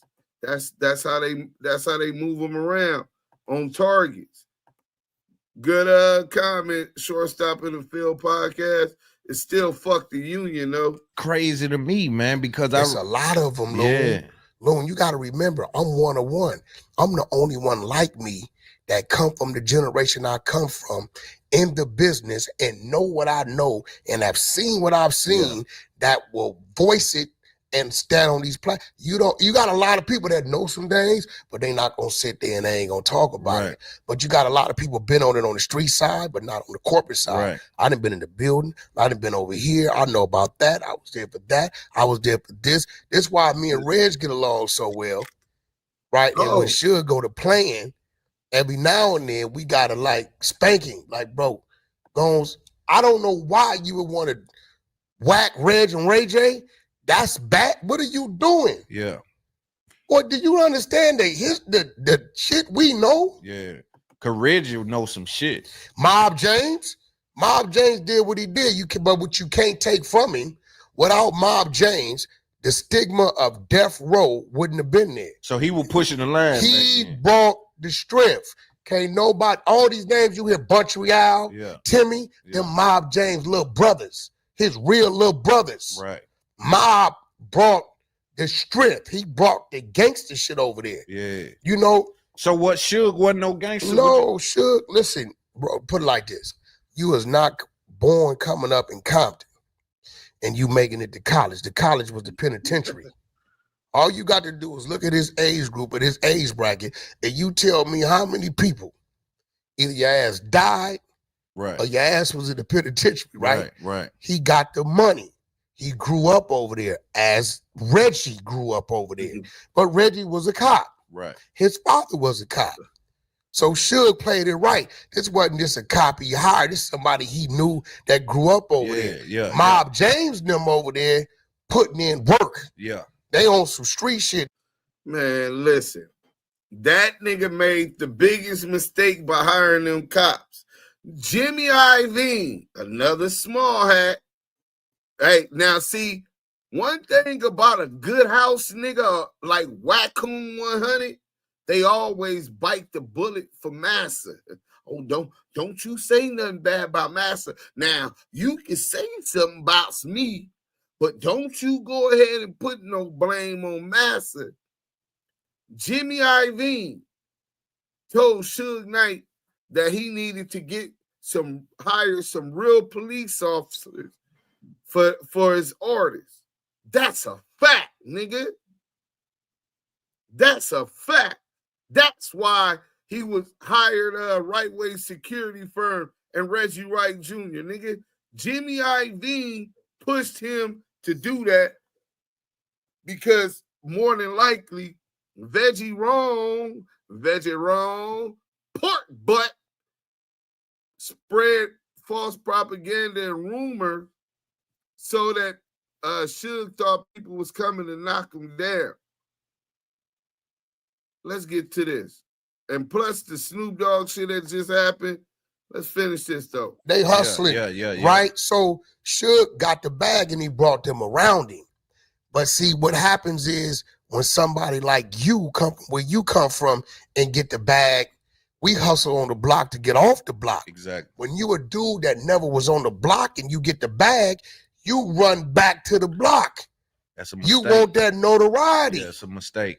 We know that, but he ain't go through what you went through. So that's crazy. So you said he basically got rich and then wanted to really push the power. Hold on. You get the bag and go back to the block. What did this nigga say? This nigga right here, bro, is a broken slave. Ah, man, this nigga got the country looking bad right now, my nigga. Did you hear what he said? You want that notoriety. Yeah, it's a mistake. We know. He said it's a mistake to get the bag and go run back to the community. Like, what kind of... See, this type of mentality is the type of mentality that needs to be desecrated publicly with... Well, we ain't gonna call for violence and violate YouTube guidelines. But, bro... We come from communities that after the factories, we'll talk about LA, after the manufacturing factory jobs that our grandparents moved to the West Coast to get, because they was building them factories, running from Jim Crow, they took that away and left us with slim to none resources, allowed the Koreans, the Mexicans, everybody to come to our communities knowing we spend with everybody. We don't practice social economics. So although you melanated beings in the United States make $1.7 million a year, but the most economic buying power, more than like, I think it's only like maybe probably 6, 7 economies that generate 1.7 trillion. We do that here. So you saying when we finally get successful and we come about on these resources, fuck your mama, your aunties, fuck your brother, fuck your next door neighbors who gave your bum ass and your broke ass family sugar when you niggas didn't have none, gave you motherfuckers jelly when all you had was peanut butter. You know what I'm saying? Nigga, fuck all of them and everybody else to help you do that, that you know that need these resources. Run with those resources and go spend and invest in a whole nother community where people don't look like you, so you can feel like you living the American dream. Nigga, this ain't the American dream, you dumbass Negro. That's the American nightmare. That's why we're still slaves economically to this country. Nigga, we got Broadway Financial Bank, BYFS, on publicly traded. The biggest black-owned bank in the United States, and it's worth $1 billion in assets. That's it. $1 billion. But every year, our dumbass people grossing $1.7 trillion. Jay-Z got more money than the biggest black bank in the United States. Beyonce, Oprah, they got more money than the biggest black bank in the United States. You want to know why? Because dumbass niggas like this who want to have a voice get their platforms, and because they're broken slaves mentally, they've been conditioned to think this way. To grab, wouldn't it make more sense? Damn, my app just went viral. I done grossed in the first year $10 billion. Wouldn't it make sense to say, you know what? Let's create a new Black Wall Street. A Broadway Financial, y'all got $1 billion in what you call it. This year I made $3 billion. I want to invest in Broadway Financial, come up with the best plan that we can better create lines of cash flow to home buyers, small business owners that look like us, so that community that you running from can start spending that money back within that community. Makes sense? Sounds like a little bit of what they did with Black Wall Street, right? People are so fucked up and for self that you think your success is the American dream, nigga. They'll have anomalies. You can be financially well off for yourself. But remember what they say, man, we only strong as our weakest link. And our people don't own enough businesses, enough land, still depend on these people for jobs, depend on these people for clean drinking water. depend on these people to import and export goods and raw materials necessary.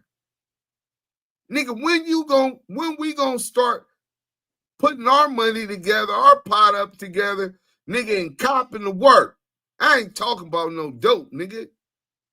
I'm talking about real products, steel, gold, silver, coffee, just essentials to everyday life in the United States. Why we can't be the plug? Nigga, you still thinking like a worker. That's what the 1% got most of us and trained most of us to think. To be satisfied with working to make somebody else rich. Do for self, man. Let's go. Oh, that, but he ain't go through what you went through. Yeah. So that's crazy. So you say he basically got rich and then wanted to really push the power rule, the blood shit, the gangster shit. Oh, dude didn't make it to the penitentiary till he was damn near 30 or some shit. See, that ain't cool. Right? Yeah. But he was infatuated with these stories, and But we saw him pushing the line, though. We saw him get into it, and he had a presence. When have you ever seen Suge? Yeah. Suge. Yeah. He just had a get into it. Yeah. When the homies bagged up, you start seeing Suge get hands put on him. Right. Because I was the last one to tell him, hey, look, bro, you got the whole industry spooked. Every time we pull up, just scattering. I'm thinking we here to have a conversation with these people, and there's other shit you doing. Yeah. He did something to the FUBU cats that I'm like, bro, what you doing? You can't do that. They're a pillar on what's going on. Let's sit down and talk business with these people, right? So everybody started to get away and that's why Ray J did what he did. He said, Wack, you smart, you got connects, and you dirty, filthy. I'm R&B, but I'm a little dirty, filthy R&B. We gonna let you use your connects and let's get this thing done in the building. Yeah. At the time, Stutterbox from Main Street was my neighbor. Stutterbox had the relationship with Shaq. I had the relationship with K Slade. Smokey, what so up? We brought that all together. Stutterbox used the Shaq to get us in the building. I used the K Slade. If you go look at all I feel, K Slade is the A&R of that album. Or that R&B album. Okay. So I'm standing on Ray J's side as management. Right. Stutterbox is standing on Shaq's side. They tried to get rid of Box and etch him out when the business. So that's something else. He said he started out during as management for Ray J. That's a lie. See, this dude don't know enough, but I want all of y'all to start trolling this nigga and make sure that these questions that these facts that we debunk these lies with, I hope that y'all go flood his comments with that shit and let him know y'all came from here. Send him this link so that he knows how goofy he looked listening to these lies and peddling them as if they're authentic. But I told him you can't send. Ray J kept it gangster. And like, we finna send you and Ray J your check. I said, you got to pay Box. We ain't paying Box. If it wasn't for boxes, wouldn't have come together. That's a fact. Keep the checks. Right. They like, well, we don't want to deal with him. I said, well, send me Box check. Yeah. And they sent it to him. Yeah. So they sent it to me. I'll never forget. It was the name of like Platinum West, and I got him his bag, and we kept moving from there. But yeah. But so I'm saying, boy, Suge, there's so many stories about him smacking this or doing this to Dre. They had a couple stories. They say, bro, this nigga is saying that he got Box's money and they left the situation. He told them, well, you just give me Box's money. I believe that he got some money to give to Box. And in the end, that's how they was able to help get them off that case. But he said that they gave him, why would they give him the money and not give it straight to Box? done shit to Dre with these rappers and producers and shit. So I don't know let how. me tell you you what he did to Dre. Black Caesar, salute y'all. Hit that like button, y'all. He made Dre reach into himself and challenge himself. Now let's talk about it. Death Row, yes, Suge's company. Suge is a marketing genius. That's his strength. Running the company, the creativity of it, all that, that's Dre, that's Reggie, right. that's all these other, even Snoop. You got to get with the Snoop. Yeah, because, shout out to Snoop. Okay, watch this. Prior to Tupac going to jail, all the BS that was going on with Tupac in the streets with law enforcement, all that, you ever heard Suge mention the Tupac? Mm-mm. You know where him going to get Tupac out of jail come from? Snoop. I didn't know that. Snoop Dogg said, go get him. We need to go him. get him. We need him. Yeah. Everybody turned their back on him. Snoop Dogg. Yeah. Right? Suge listened to him. He went and did what he did. Right? This is why it hurt Snoop so much when Pac turned on him the way he turned on him. Because you got to remember, while you was in jail, Snoop was cool with Bad Boy. While you was on the street doing what you was doing, Snoop was cool with Bad Boy. Now, we all know and understand that Suge is letting you run your play. Wasn't no Death Row Bad Boy problems prior to that. Right. But when you get out, Suge riding away. Back then, Conflict sold units. Yeah. Right? So Suge letting you run your play. You think Bad Boy and Death Row didn't have enough money to get rid of one another? That's what they wanted to do. Yeah. Right? It felt like they were trying to on the low though. No, they what? It ain't no trying to. These niggas is making 200-300 million a year. Well, two of them niggas did get hit now. Who? Pac and Biggie gone. Okay, now let's talk about that. Pac's original beef with Bad Boy is him saying they set me up. Now let's talk about it. 5 times he got hit. Let's talk about it. Biggie and Puff already at Quad. They don't know you coming to Quad. The only people know you coming to Quad is that paid you to come lay a verse. Yeah, but I don't gotta know you coming. If I just get wind you there. No, hold on. You ever been to Quad? Yeah. When you up top, you know you can look down. Yeah. Right. Getting all your daily nutrients is hard work. But nutrition gaps in your diet are Hit inevitable. that like button if y'all just came in. Subscribe if you already have it. Y'all in here with the Damu Keyway conversation.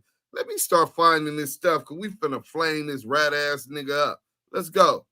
Walking down the That's sidewalk. all you need. Hold on. He got 15 steps to the patio, to the entry, to the lobby. And it's another, 10 steps to that little elevator? Yeah. Do you really think Biggie and Puff, that's every bit of 90 seconds, had the resources to, within 90 seconds, assemble the team that was going to meet Pac at that elevator? No, they was waiting on him. Okay, yeah. That So makes when sense. you factor that in, right, they was waiting on. Now, how do we know that they didn't know he was coming now?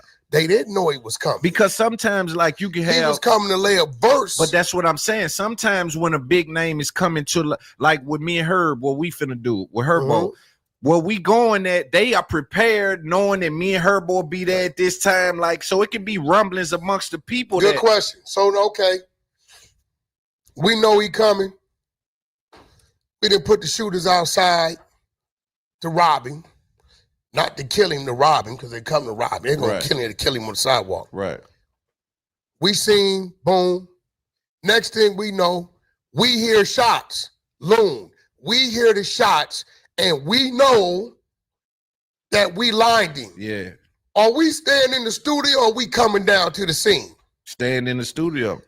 They came down? They come down. They heard the shots. They say, yo, ain't Pac down or there? if we playing some mental tricks, though. We know mental tricks being played, man. No, we talking about Biggie and Puff, right? Puff ain't dealing with that type of. They ain't on the that. The man ain't no Puff, triple crossing and all. Yeah, they running into the. You got to be deep in to have that type mentality. You gotta be one of them. For sure. You know that go to the funeral, pay for the funeral, cry with the family. That. Right? Nigga, they not on that. Right. Pac looks up, and the first people he see is them. Y'all did it. Now, what's crazy is the gunman didn't even want to spark him. Pac sparked first. No, he hit himself. He sparked on the pool. Yeah. When he sparked, they spark. I ain't know that. I ain't never heard of that. They come down. They hear the shots. Yo, ain't come down. He look up. You set me up. Bro, they brought the up. They trying to say that we gonna step over and keep moving. Yeah, for sure. And we didn't send the people, right? So that whole thing is what brought on the so-called beef. This is why Biggie whole mentality was, nah, man, we ain't did that. Hey, do you really think if them boys had something to do with that, they was that bold to come to Cali? In they head, we ain't did nothing. They ain't understanding sometimes. What it's perception. Perception. Yeah. They don't understand that sometimes. Yeah. So they played with fire and came on back this way. But then again, let's talk about it. Was Biggie a gangster? Was he a hustler? A hustler. I don't see him as a gangster. Was Puff a gangster or a hustler? A hustler too. Okay, so the shit we talking about is gangster mentality. Yeah. And they head like, what you guys talking about? Yeah, we ain't did that. Yeah, so but I still don't. I mean, if we know. Now, was it Smoke in the ad that time with them, though? Or was that the first interaction where he felt as though him and Bad Boy had a problem? It was no problems. It was no problems before that? No problems, bro. And then Pac took that juice and said, man, y'all gonna pay for this. Yeah, it went. You know how many... Hey, let me see if y'all believe their rendition of what this was about. It definitely was a robbery. I've been subscribed for a long time. Okay, Sabrina, I didn't know. Apologies. You know what I'm saying? He talked that teacher-student crap, but he ain't walking. Hey, but look, he definitely ain't walking that walk. So who believes in this CS2 back theory about Tupac and Biggie? That it wasn't no issues. Nigga, the play the whole time was for Haitian Jack, Haitian Jack and Jimmy Henchman. Jack has already got the hard press on Andre Harrell. He got deodorant on that nigga head. Nigga, he's getting checks and they're not producing nothing, nigga. Right? If you know, you know. Nigga, what they wanted to do was to coax this nigga in, the nigga Pop, get him to sign to their management company and then get the distribution for Pop through Bad Boy, right? That's why Jack befriended him and gave him his first Rolex. Old penitentiary game. Every time a nigga give you something that's with strings attached. But remember, the small hats was already the JDL was trying to extort Tupac. So they're trying to make sure they're getting paid. And they got him up under their tentacles one way or the other. This is what was going on with that. If you don't believe me, you don't got to believe me. But trust me, I done talked to Jack. I done talked to Suge. I done figured out enough about what was going on. They were just trying to rob him. They weren't trying to do nothing. Jack claims he wasn't there. I believe him. He wasn't there, right? But when Pac reached for he wasn't trying to give his shit up and go out like that. He reached for his blammer and it went off on the pool. Shot itself in the nuts. You know what I'm saying? Dude been a middleman his whole life and couldn't do that right. Commodities, Black Caesar, speak on it. Speak on it. Wack taught his flunkies how to be flunkies because he was a good flunky. He said he was a leader, right? Yeah, but you know what's crazy? A lot of ignorant people, first and foremost, those that want to be leaders, that aspire for power, you got to caution yourself with anybody who you see is looking for that. Most people in power are in that position because that was thrust upon them and they had to adapt to it from an early age, right? So you got to look for that also. But as far as that stigma, oh, don't never follow nobody, man. You can't be a leader until you can first learn how to be a great follower. You got to have the natural leader instinct, but everybody doesn't have that. Some people are taught and trained for leadership. Most rich people in the United States are taught and trained to run a country, to run a business, to stay getting rich off of you. That's the difference between higher education for rich, mostly white people, and the way that we taught. They are taught to rule, not to work, not to live a nice life for your family, how to rule. We get back into this chat right now, but I just wanted to come with that on the Pac shit because I'm not finna get into that deep with no content. We got. I know they started wars on some felonious BS. Yeah. You know, and it did went so far that they bet not come out and tell the truth. Yeah, because there's too much casualties of war, collateral damage. Now they want to see you cry. Yeah. They want to see about your mama. They want you know what I'm saying? They want to see about your kids, and you know what I'm saying? So, you know, it get like that sometimes. This is why you can't just come tell me anything. Because I know the trickery and deceit. I learned that at a very young age. Too. It's tattooed on my arm. Yeah. It just used to be my neighborhood. Yeah. Then I put chosen few. And up under it say trickery and deceit. So this is when I became a clique. Because everything, there's no way you're going to be able to understand and know what everybody owns. Yeah. But you get your clique, 10, 15 of y'all, you can learn each other's characters and personalities. And a lot of them is thinking likewise like you. And that's what that was. But when it comes to Suge, let's be real. I'm going to ask you. Because a lot of y'all get caught up in the perpetrating the fraud. What's Suge in jail for? Why can't I make any changes without an admin approval? Why? With Monday. Can't keep Suge. Nigga, you was Suge. You, Reggie Wright Jr., even Big U, all of y'all got the game from Suge. All of y'all, as far as the entertainment shit. Obviously, Big U was more entrenched in his community, right? Had a history of gangbanging when he was young, going to the pen and all of that, right? Suge went to college. Okay, that means he wasn't an active gangbanger. There's a difference between a gangbanger and a gangster. Now, can a gangbanger excel and evolve to a point to where he's a gangster? Of course. That's usually how it happens if he lucks up and lives long enough to meet it, which is very uncommon, or lives long enough to not get a life sentence on his way to that point. But a gangster is a mentality, utilizing and throwing your weight around with a threat of intimidation, right?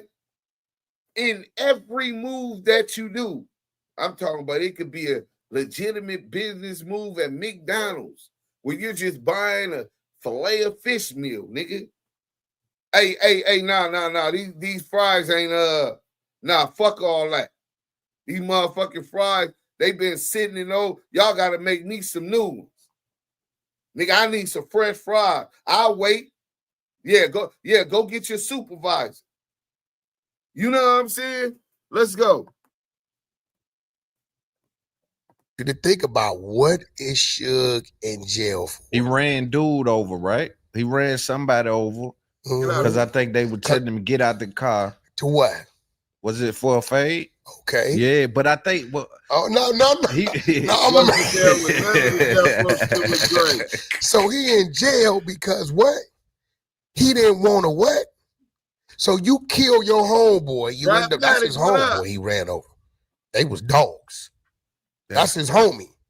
Bone, you know who Bone is. You done watch him in movies. Yeah. Training Day and all that's Bone. Brooklyn's finest. Yeah. Bone want to fade. Why Bone want to fade? Because you just went to his work site on Straight Outta Compton where he had a security tripping, and Bone, y'all start getting into it, and the people say, Bone, take our early lunch. Because you know Bone on the clock. Yeah. Bone see you. You tell Bone what he won't do and you acting tough because all the police is here. So now that's on the east side. Now you on the west side. Bone see you. He see the truck, jump on the truck, fire your shit up. Bam, bam, get out. Let's get out. Okay, if he would have put it in park. But was the Bone strapped though? Bone had a walkie-talkie on him. And I'm going to tell you what it was. It was too many politics right there. You had Terry Carter right there. And you had another dude whose house is right in back of theirs. That's a G homie at that time. Facts, right? Raider Q. Wasn't finna be none of that. You had a few other cats out there. Man. So now, we ain't forgot. If Suge would have put it in park, all Bone wanted is a fade. And Bonehead, I can whoop you. Yeah. So if he'd have put it in park, got out, and took a fade, there's a good chance Terry Carter wouldn't have been killed. He killed two people? No, he killed Terry Carter. He ran over Bone and then killed Terry Carter. Okay. Ran him over unintentionally. He intended to do it, but it happened. Right. But if you in park, you ain't gonna run nobody over. Yeah. Took his fade, whether he got his ass whooped, whatever may have happened. He ain't in the penitentiary till he's 70.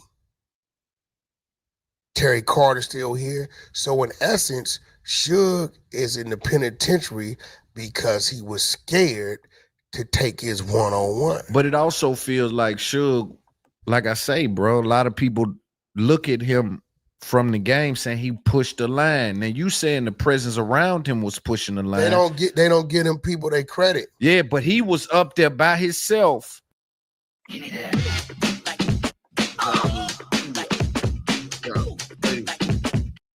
Trying to push the line, looking for Dre or looking for some nigga. They was in his neighborhood. They in his neighborhood. So when he pop up, his homies there, security detail, whatever. Now what Bone was wrong at, thanks, Jeremy. Suge didn't really come push the line. He was told to come up there. They knew he was coming. But who Dre them? Or they knew he was coming to get their business. They knew he was coming, right? Bone didn't know that. Bone feeling the way about the other shit, so he said, man. Bone didn't know. Bone thought he coming up there on some BS. Again. See, it's like this, Loon. If I know you, right, and I know that's your thing, you run the security detail. I got a problem with that man, right? I'm going to say, Loon, you know I need to see him. You're going to be like, Wack, come on, bro. You know I'm working. I'm going to be like, you got that. I'm not coming nowhere around it. Because then I'm disrespecting you. Fact. You get what I'm saying? Yeah. So if I pop up at that point in time, you like, Wack, you put me in a situation. This is how I'm eating and feeding my family, homie. Yeah. You know what I'm saying? But you want to test me and challenge me in front of these people, me and you supposed to be solid? Right. So Bone felt like that's what he was doing. They didn't communicate with Bone that he had an invite to come up and discuss whatever he was going to discuss. So Bone wasn't wrong, but he wasn't right either. But when they got away from it, I say that to say this.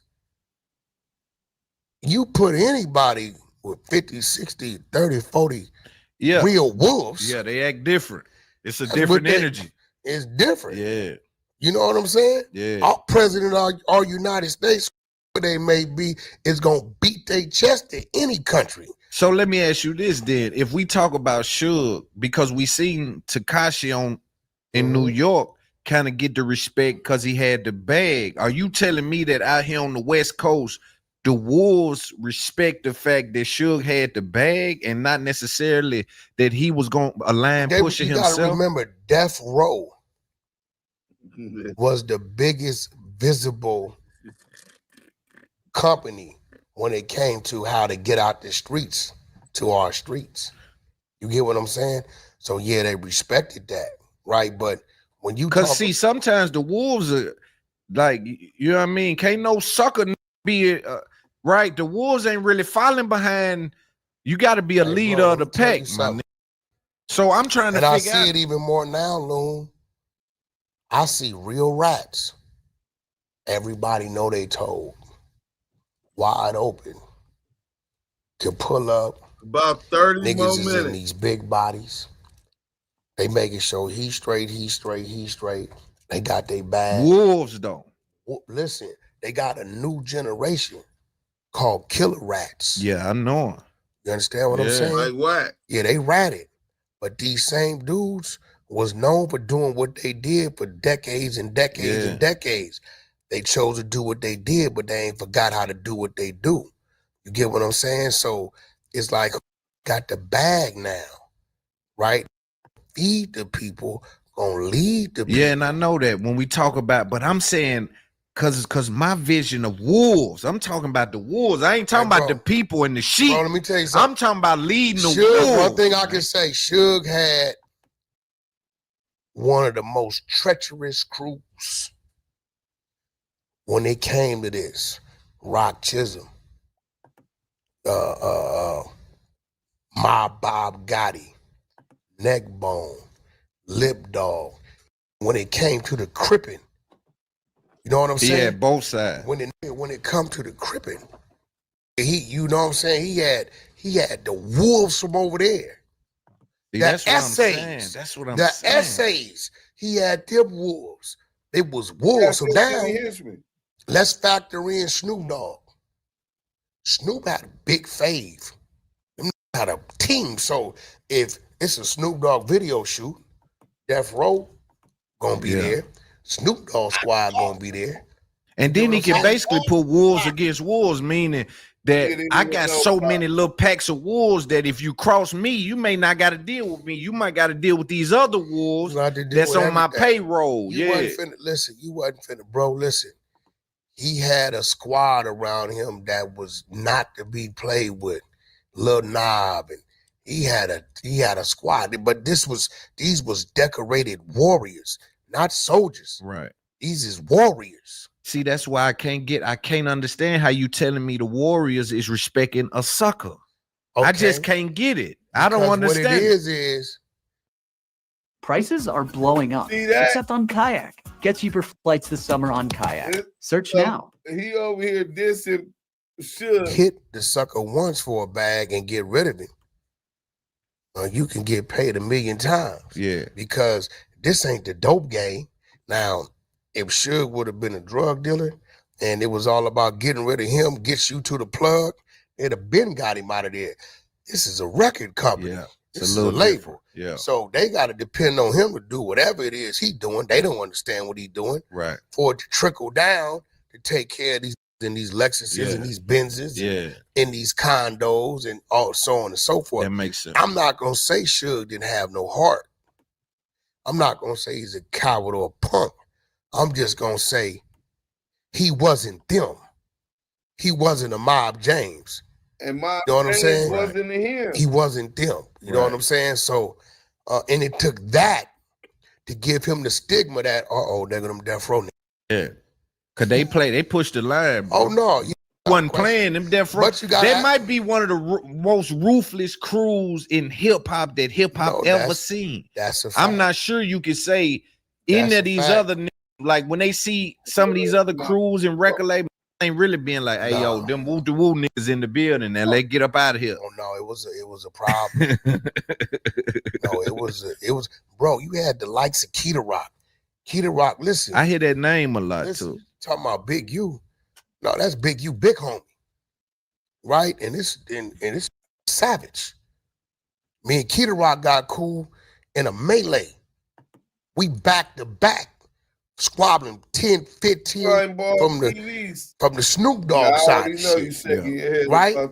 And when the smoke cleared, he tell Reggie, because he was working for Death Row, Reggie, when the smoke clear, I go into who I am. Limousine driver out, you in the back. Yo, what you doing? Because I know these Nate Dogg and all these come from Death Row. They understand the parking lot of Death Row, the structure of Death Row. I'm not finna let no goddamn limo driver drive me into some gangster shit going on right now, right? So Kooda Rock is watching. He say, Reg was back to back with me. He didn't do no running. I watched him regulate the limo, get back, block the streets off. We need him to come around more. So when Reg reached for me, I said, Reg, listen, I'm a businessman. I got a lot of questions I like to ask. Y'all need me to come out time to time. I ain't got no problem with that. But I need some information from you too. So Reggie, my homie Pooh Rada, is what brought me around Death Row. Pooh was in the pen with Suge. And when he paroled, he wanted to be goon.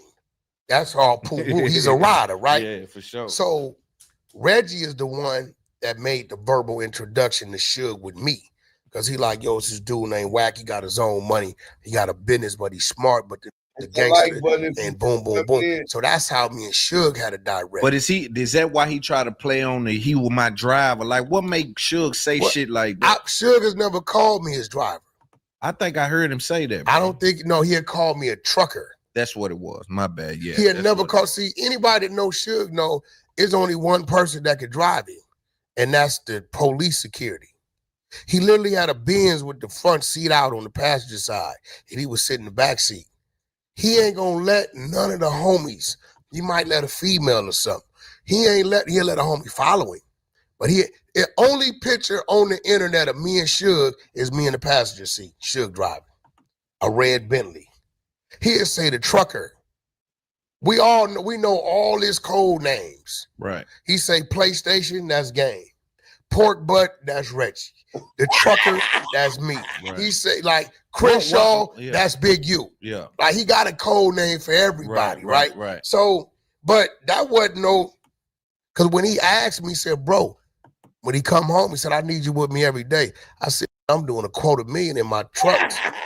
I said, I tell you what, you give me $500,000 up front, I'll give you a year. After that year, if it's going right, then we could do it. Other than that, ain't no way. Because this Simon shit he was doing, this is why when people call him Simon, I look at him. What's Simon? What's that? Simon said, go run in the store and get a bag of liquids. Why I gotta do it? Simon said do it. Yeah, nah. But if you got a death row chain on, you driving a death row car, living in a death row house, waiting, eating off a death row check. Yeah. Right. So my whole thing is I do business with you. But we not doing that. And to this date, I shook a lot of hands. So the value in doing that run with him was some of the people I met. But to this day, Suge in my pocket, I ain't never made a dime with him. He didn't got it out of me. I didn't bury his mama. I didn't put him in hotels. I didn't did all kind of, Suge went broke. 05, 06, it was over with. You didn't bury his mama. You chipped in to bury his mama. And you did it with strings attached because you thought that you was going to get the life rights to the death row story. You were trying to exploit a man in need so you could get you could get their services for penny on the dollar. Remember in the Keefe D bail hearing when you took the stand and you told the judge that, or was that the Game's civil suit in Chicago? It could have been both of them. There's no shame in this game. Nigga, he's trying to exploit Suge. Nigga, stop acting like you did with $10 measly $1,000, nigga. 10,000. Nigga, I know bitches who high heels, nigga, cost more than that. Nigga, get the fuck out of here, nigga. What caused them to go broke? Not going to court, lawsuits.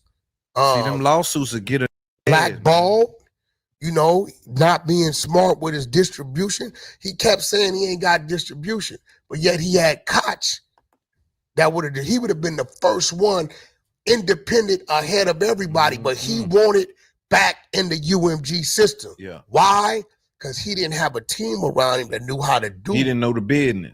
You see, they would do the heavy lifting. Know how to do. Yeah. He didn't know if that man would have went and ran all this stuff through Koch, he would have been 10 years ahead of everybody. But he wanted, I want back with the majors. Yeah.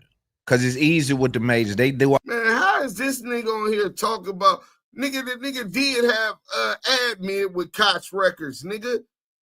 The money that they probably finna get to it. I'll explain it then. Let's go. All the heavy lifting, you just look good. See, a person to tell you they made $100 million with the majors, right? Right.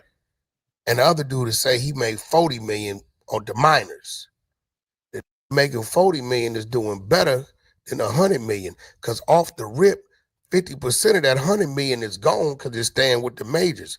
And then everything you didn't spent come out of your 50. They pencil whooping you. They whooping everything you spent come out of your 50. The minor, that's all him. People don't think that way. It's perception. Right. People want to be seen in that light. Yeah. When you talk about Kooda Rock, where's he at now? Kooda Rock from Rolling 60s. He's doing time in Arizona. He showed he got about a year, 18 months. Real respectable dude, one of my comrades. See, Big U was probably the third Rolling 60 that I had comrade with. Before Big U, it was a Kooda Rock, it was a S-Mac. S-Mac still here, he just moved under the radar. Very respectable dude. How you think they feel about you though? Who? You, and because with all the shit with Big U. Kooda Rock just called me 2 months ago. S-Mac been my comrade. It ain't nothing changed. That's deep. You gotta remember, bro, they ain't stupid. Everybody just right? called them. People know they homeboy. So when you look up and you like, well, we know that and that come from Wack's positioning, right? So they gonna call me, Wack, what happened? When I tell them what happened, I hate to say it. When you have a vendor and a partner that operates with excellence, is really critical to how we grow. My bad. I was doing Travel something. can be a nice. Getting ready to start cooking. It's almost over. We got 27 more minutes. I just was being a brother to the brother. If I would have listened to what I was being told prior to, I would have been got out the way and just a lot wouldn't have happened for him. See, the Big U that we've read about in this RICO paperwork, I never met him. I met Big U in 04. When he come home, his thing is business. He trying to figure out the business. We quickly realized that he's a dude with influence, but his wits, his attention span, his patience wasn't there. So if you call Big U about something, yeah, talk to Big U about it. I think he got something like that going on. He'll call 2, 3 other people on the phone and you will end up discussing your business with them. You got to them through Big U, so he in the pot anyway. Right. So we didn't mind that, so we just kept positioning, right? We all doing what we doing already, right? Big U come after so the flow was already had happening. All the resources. Him saying it tripped me out when he said, yeah, I remember when Suge had all his money. Bro, you paroled in 04. Suge was bankrupt in 05. When you paroled, it was already. After how many years he did? Oh, Big U? Yeah. Big U did, Eddie Boy did 16, 17. Big U did like 13, 12, So he 13. missed the whole death row? Yeah, he wasn't there So for when he came home, Suge didn't have nothing. No, it was gone. He wasn't around for none of that. Even Corrupt, the one kind of walking to the door. Corrupt was on his back at that time. You know, he had come back to death row. Remember, Snoop and them wasn't dealing with it. Right. He come back to death row. So, you know, he never got a chance to see what that was. He just heard about what that was. Right.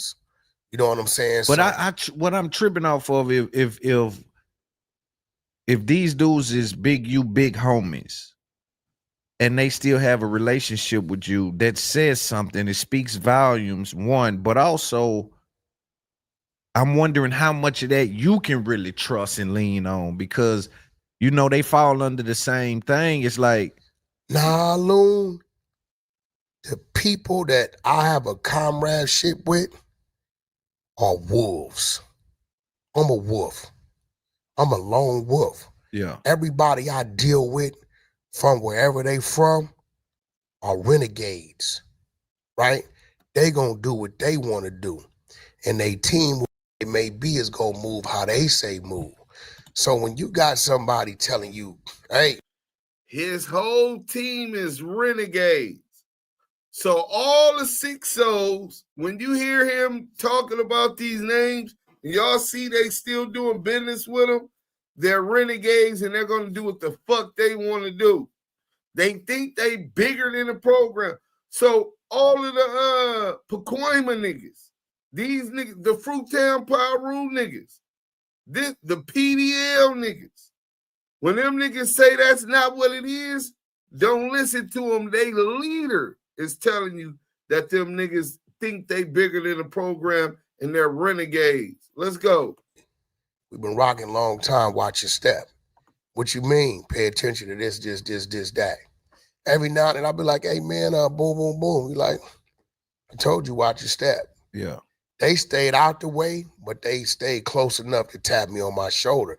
This is why when he did what he did, I handled it the way I handled it. You got to remember, he was asleep. He didn't know that them people in that office called and told me what he did. Yeah, let's talk about that too, because he denied that. He said, man, you know, so for people who don't know. Did you listen to what he said? You got to listen. See, he ain't too smart.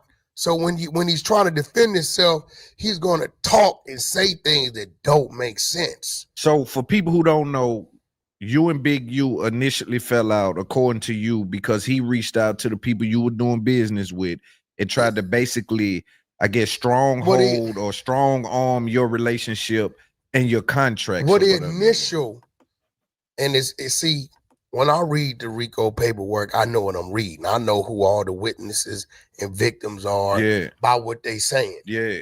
So the initial started over a studio, right? It was a dude named, they called him Waterhead or Big Head or something. He building a studio in North Hollywood. London or somebody hit me and said, Wack, you looking for a studio for game? They got one over there, go holler at him.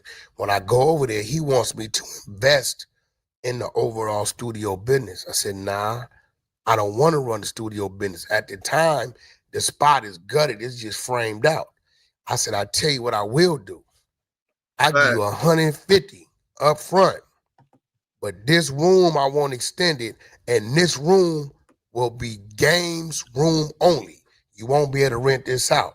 I said, because he told me he needed 150 to build it out. He needed some help on it. Yeah. I give you that 150. This room is game room. I said, now I ain't gonna screw you because you hurting. Monday.com's AI blocks are a total game changer. Excuse me if I find that hard. You know that llamas are biologically. 2 years, we ain't gonna pay you nothing. After the 2 years, we'll give you $1,500, $2,000 a month or whatever. Now, why would I do that? Well, I know what my goddamn recording budget is over here. If I got a recording budget over here of $250,000 a year, I'm gonna give you 150. Me and Game still 100 up. In the next 2 years, it's free. It's 250, 250. It's a half a thing coming to us, right? It's free. So there's no Big U in the picture. I know Big U, we know each other, but he doing what he doing, I'm doing what I'm doing. No Big U's in the picture. Studio go up, boom, boom, boom. I tell the dude, hey, this room is exclusive to Game. Don't call me to ask if somebody can use it. It's Game's room. He didn't have to put no equipment. Frame it up, we put all Game's equipment in there, right? Probably about 9-10 months as we there, I guess he somehow meets Big U. I come over there, I see Big U there. Bro, what up, man? This is y'all been working here. We got a room in the back. Cool, ain't no big deal. Me seeing Big U and Big U seeing me, that's just more strength there for one another. Right. Mine's work for his work for me. That's what it was, right? So one day, dude called me, hey, what up? Hey, man, Big U want to know, could he use the room? No. Why are you calling me with this? Can you call and ask Game? No. I don't even ask Game if I can use the room. That's his room. You know, he might have thought he could call you because you had some kind of relationship, but still, shit. Yeah, he ain't supposed to do what it. What he did at that point is, instead of him saying that room exclusive to Game, Wack don't even use it, He goes back and he tells Big U, "Nah, you can't use the room." Wack said no. Now let's go back to the RICO paperwork. In there it says either witness to or victim to, which is the Grammy nominated producer. It says, so we got what is that? 19 minutes left. Hold on. We're gonna come back to this. Let's stop sharing that. You know what I'm saying? We're gonna come back to that. Let's get to this real quick. You know what I'm saying? So Wack has been telling the world that Big U was trying to steal his contracts. You can't steal someone else's contracts. They're not, first and foremost, you're going to get my backpack in my car. You're going to have a certificate of registration of all of the works that you own. And then you're going to have a copy of the record deal that you have with your artists, with the record labels, whether it's a distribution deal, whether it's an admin deal. What rights do they cede to you? Creative control, contingencies. At the release of this single, we must provide tour support. There's certain language in there that is key specifically and agreed upon between a record label and a record company, a major or a distribution company and a independent record company. So when Wack say that they were trying to steal his contracts, that's a goddamn lie. So what really was going on was Entertainment One, Koch Records, was a indie distribution company. Today, it is considered a mini major distribution company. You know what that means? That means it's a mini major, right? It's no longer independent. They were able to continue to grow to that point, primarily because while Suge was in jail, he was able to negotiate a deal with Koch Records where if they were able to do admin, collect the royalties for the royalties of the Tupac and the Death Row catalog, that those properties, intellectual properties, have equitable value. Koch will be able to say that All Eyes on Me and Machiavelli, or the Are You Still Down and what you call it, say they both 2-time, 3-time platinum, right? 3 times $15. You're talking about 15, you're talking about maybe $45 million for both albums. That's $90 million. He can leverage, well, them being as an administrator can leverage that $95 million equity that's been evaluated on what this is worth for loans. They could get those loans, and now, hey, Busta Rhymes, you're independent now. Why don't you come sign with us? Fat Joe, you're independent now. Why don't you come sign with us? Right? And they were able to leverage Suge Knight's company, his resources, to build their company on the back of Death Row and its success, utilizing his money to make more money. They're flipping his money, right? He's in jail. Reggie is stealing from him. So as a part of the agreement was that for him to allow them to do the administration of royalties, admin on the Death Row catalog or whatever records it was, he would receive 5% of all profits on any urban music released through Koch Records, which is now E1, Entertainment One. So Reggie Wright knows that was the deal. Reggie Wright was on the street handling the business for Suge Knight and Alan Grumbolt gave him and agreed to that deal. Well, today, when I talked to Alan Grumbolt and Reggie Wright Jr., Reggie Wright Jr. definitely remembers that and confirms exactly what Suge Knight said happened, exactly what Big U said happened. So they weren't going to E1 to get any contracts that belong to WACK100. They were going to E1 to tell them they need to give the money that's owed to Suge Knight. % of profits off of urban music to Big U. This is what it was about. But today, Alan Grumbolt seems very skeptical. This is supposed to be a legitimate businessman. He seems very skeptical about admitting to that today. But Reggie remembers it, Suge remembers it, and Big U remembered it. Let's go. Hold on, let's stay on the phone for a minute. He gonna call back. All right. He didn't pick up, but he called me right back. You ain't doing shit anyway. I don't know how you don't do a live a day.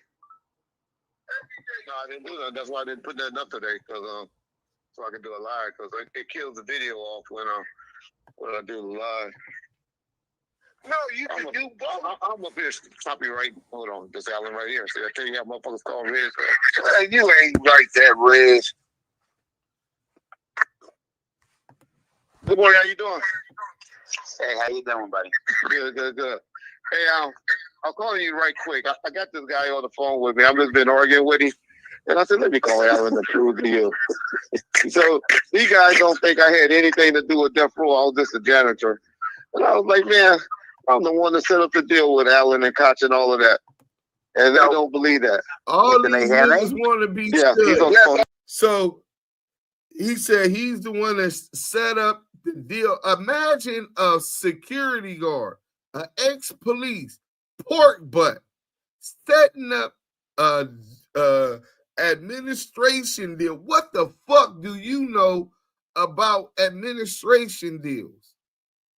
How are you setting it up? Nigga, you was the body and the lip service speaking on behalf of and in collusion with David Kenner and Suge, where you were supposed to be for Suge, but you were playing Suge the whole time, worked with David Kenner, Jimmy Iovine, and Alan Grumbolt to rob Suge, nigga. Now let's go. I'm here, Alan. My name is Duse M. Nice to meet you. Nice meeting you. So what happened was, this was 2000, right?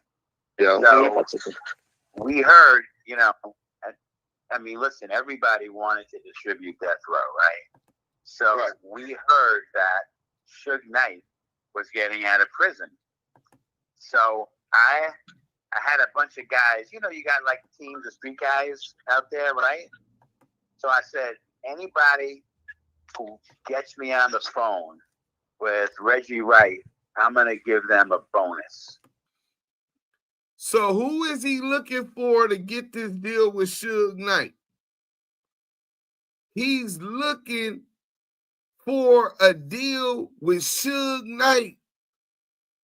He knew Reggie could get him on with Suge Knight, so he want to give a bonus to them to get to Reggie because he wants to make the deal with Suge.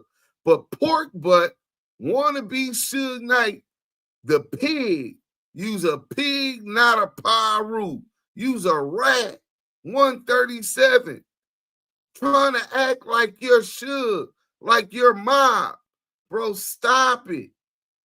Nigga, you did like you're a business executive. Imagine the police putting together a $90 million deal with some music with no credentials before that. Nigga, the nigga just told us right in your dumbass face, nigga, after you try to claim responsibility for it, that we would talk to you because we needed to get this okay and to go okay by Suge, nigga. You were the liaison to Suge. That's it. A middleman. So you ain't a pimp. You the assistant pimp, nigga. And then CS2 back is your bitch. So he's the assistant to the assistant pimp, nigga. Fuck you niggas gonna compare yourself to a boss like that, nigga. You niggas ain't never played the game at that level. I knew Reggie was the general manager of Death Row.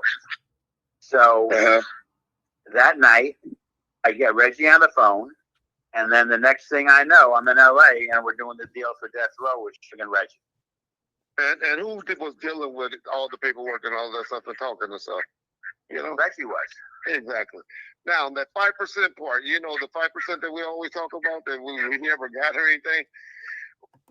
Now, Reggie is pressing Alan Grumbolt, letting us all know that he had these conversations with Alan Grumbolt regularly about the 5% that Suge Knight is owned from Koch Records, from E1, from that deal, from them utilizing his intellectual property to build their company.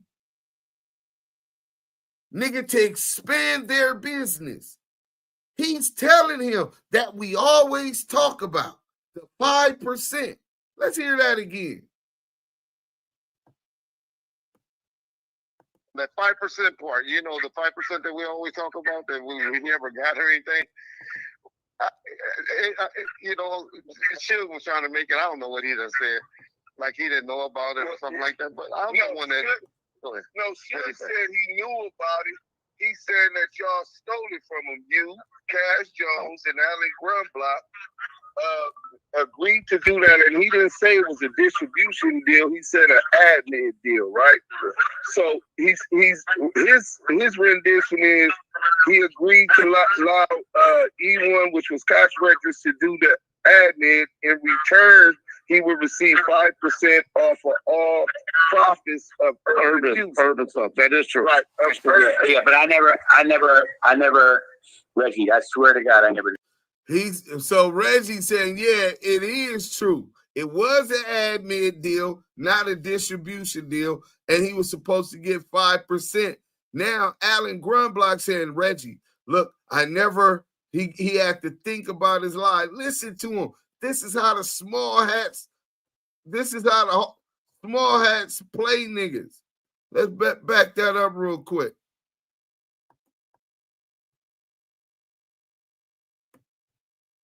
Deal, right? So his rendition is he agreed to allow E1, which was Koch Records, to do the admin. In return, he would receive 5% off of all profits of urban stuff. That is true. Right. Yeah, but I never, Reggie, I swear to God, I never knew that. Yeah, we had put that. That's for me and Alan. Me and Mike. I got you. I never knew about it. So Reggie trying to clean it up for his handler, right? Hey Reggie, I swear to God, I never knew about it. So Reggie, I got you. I got your master. I got your boss. Nigga, hey, Suge, tap in, my nigga. I got the evidence for this bag, nigga. What's up? I need my cut. Let's take E1 to court. That's what me and Mike had got into it about where. Yeah, but I swear, I mean, listen, I'm a real straight up person. Yeah, I know you are. Yeah. So okay, you didn't deal with the paperwork. It was me and it was you and Michael, but I was never aware of that at all. Yeah, but that was put in the deal. And so she'll give you right about that. Yeah. Okay, but that's all. I just hate that the guys out here on the internet be trying to make it like I was nothing but the janitor. No, Reggie, you were general manager of Death Row. I know. No, I was general manager. I was general manager of Koch, and Reggie was general manager of Death Row. Yeah. And started stuff together, and then at a certain point, you know, I let Koch and Suge do the, you know, like they. And you and Suge are great friends to stay. Yeah. I love Suge. Yeah. Hey, Alan, were you also involved in the Deja 34 deal? I mean, why did you want to go there? What's that about? Sure, I'm friends with Money Mark. Well, I interviewed Money Mark, right? He said, what you want to go there for? I asked him about Deja 34 Records. Were you at E1 when with the Deja 34? Who's the first person he talked to? Ask Mark.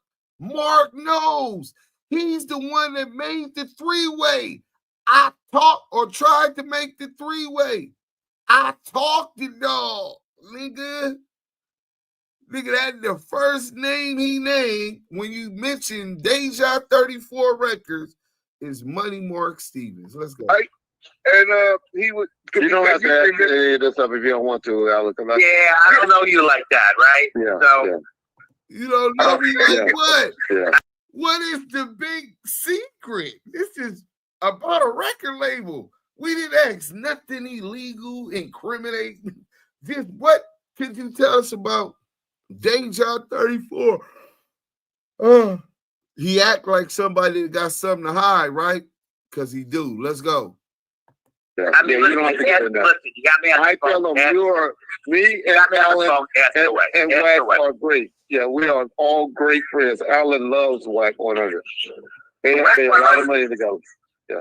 I didn't say nothing about WACK100. I was just talking about. I'm just telling you, you know. Ask about Money Mark. I love Money Mark. Money Mark's my friend. What Money Mark? I wasn't a privilege to call him a friend. I just interviewed him. I'm the host of the Damu and Keyway Conversation podcast, and we were talking about, obviously it got to WACK100 because he was explaining to me at that point that he had gave WACK100 a job. He said he had talked to Alan Grumbolt. Once he talked to you, you guys said you're not doing the deal because he has some kind of contractual obligations with Suge and Death Row. Once he said once he met with them, they went to Vegas, smoked cigar. He said they met 3 times. That him and Suge smoked cigars in Vegas. Alan, this ain't why I called you, man. I don't know what he. Yeah, I don't know anything about that. You know that I don't know. But the one thing I'll tell you is, you don't know me from Adam, right? Yeah, right. I get it. Everybody know you, Alan. They know of you. You know, they know you. You know, right. All this shit about all these people like saying lies about me and stuff like that. It's because I was always loyal to Suge Knight. Correct. Because Suge Knight and Reggie were the people we did the deal with. We had a great relationship. We were totally straight up all the time. Correct. And listen, I got into some serious trouble because I was loyal to Suge Knight, and I'm not gonna say what that is. That's too much of a hot potato. Yeah, right. This man was I would visit. And this guy, and let me just say this out. This guy right here loves Suge Knight too. This guy right here. Okay, all right. Yeah, I was able to call him a friend. I'm able to call Suge a friend. He got great. Him also, right? Okay. And so, despite what Reggie said, I didn't have to pay Suge nothing for the interview. I consider him a friend, but I don't get in between him and Reggie. But what I will say is, all I heard is all the bullshit they said about Alex Grumbolt. So just having the opportunity to get what I can from you, I don't want you to go into too touchy stuff or incriminate just anything that is too personal that nobody else wants. But I don't want to go into that. Just insane. No, like I said, this is not an interview, and we're not calling it. I just called the show one day to you. I'm not giving you this. We're not giving you this. I gotta play my lane, play my position. Exactly. My position is the guy who runs record companies. I still run a record company, right? And listen, I was loyal to Reggie. I was loyal to Suge. I was loyal to Easy. I was loyal to Jerry. Matter of fact, he's the one that broke Easy. You know, he's the one that ran Ruthless. Yeah. So I didn't know that. He ran 3-3 Mafia. He broke 3-3 Mafia. Jim Jones. I signed 3-6 Mafia. I signed Dipset. Yeah. Dipset. All right. Yeah, I remember that. Okay, what do you remember the situation where Eugene Henley Jr., Big U, came to your office? Yeah. I can't. Don't get into that. Don't get into that. That's way too tricky. Yeah. So I can't comment on that. Okay. Yeah. Okay. Now that's my brother right there. That's why he told me do love. He do love Big U, do. Oh, he do, but we don't want to get into it. Yeah. Let's not get into that. Yeah. All right. Okay. I like Big U stuff. All right, guys. Yeah. Thanks. All right, Alan. Thanks, buddy. Thank you. All right. Bye-bye. Okay. So there you have it. The 5%. Y'all know, we all know and agree. Suge's 300 million wasn't spent. He did what, 8-9 years in jail. So you said 96. So say he gets out in 7 off the 9.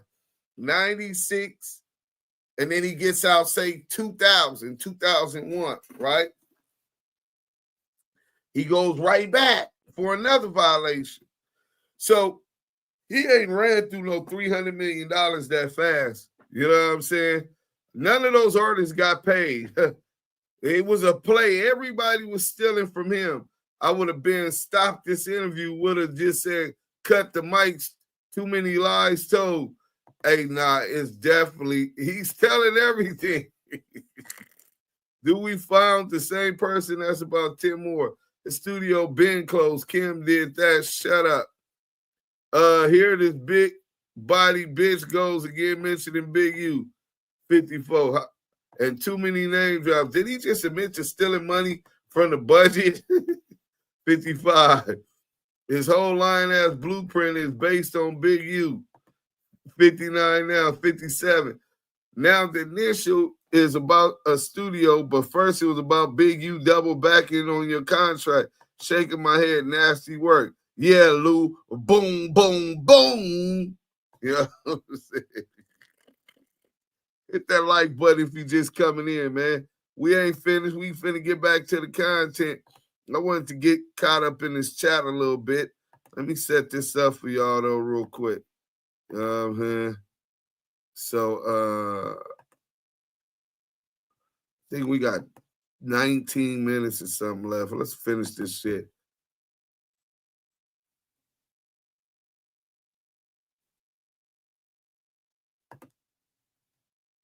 Ain't nothing to me.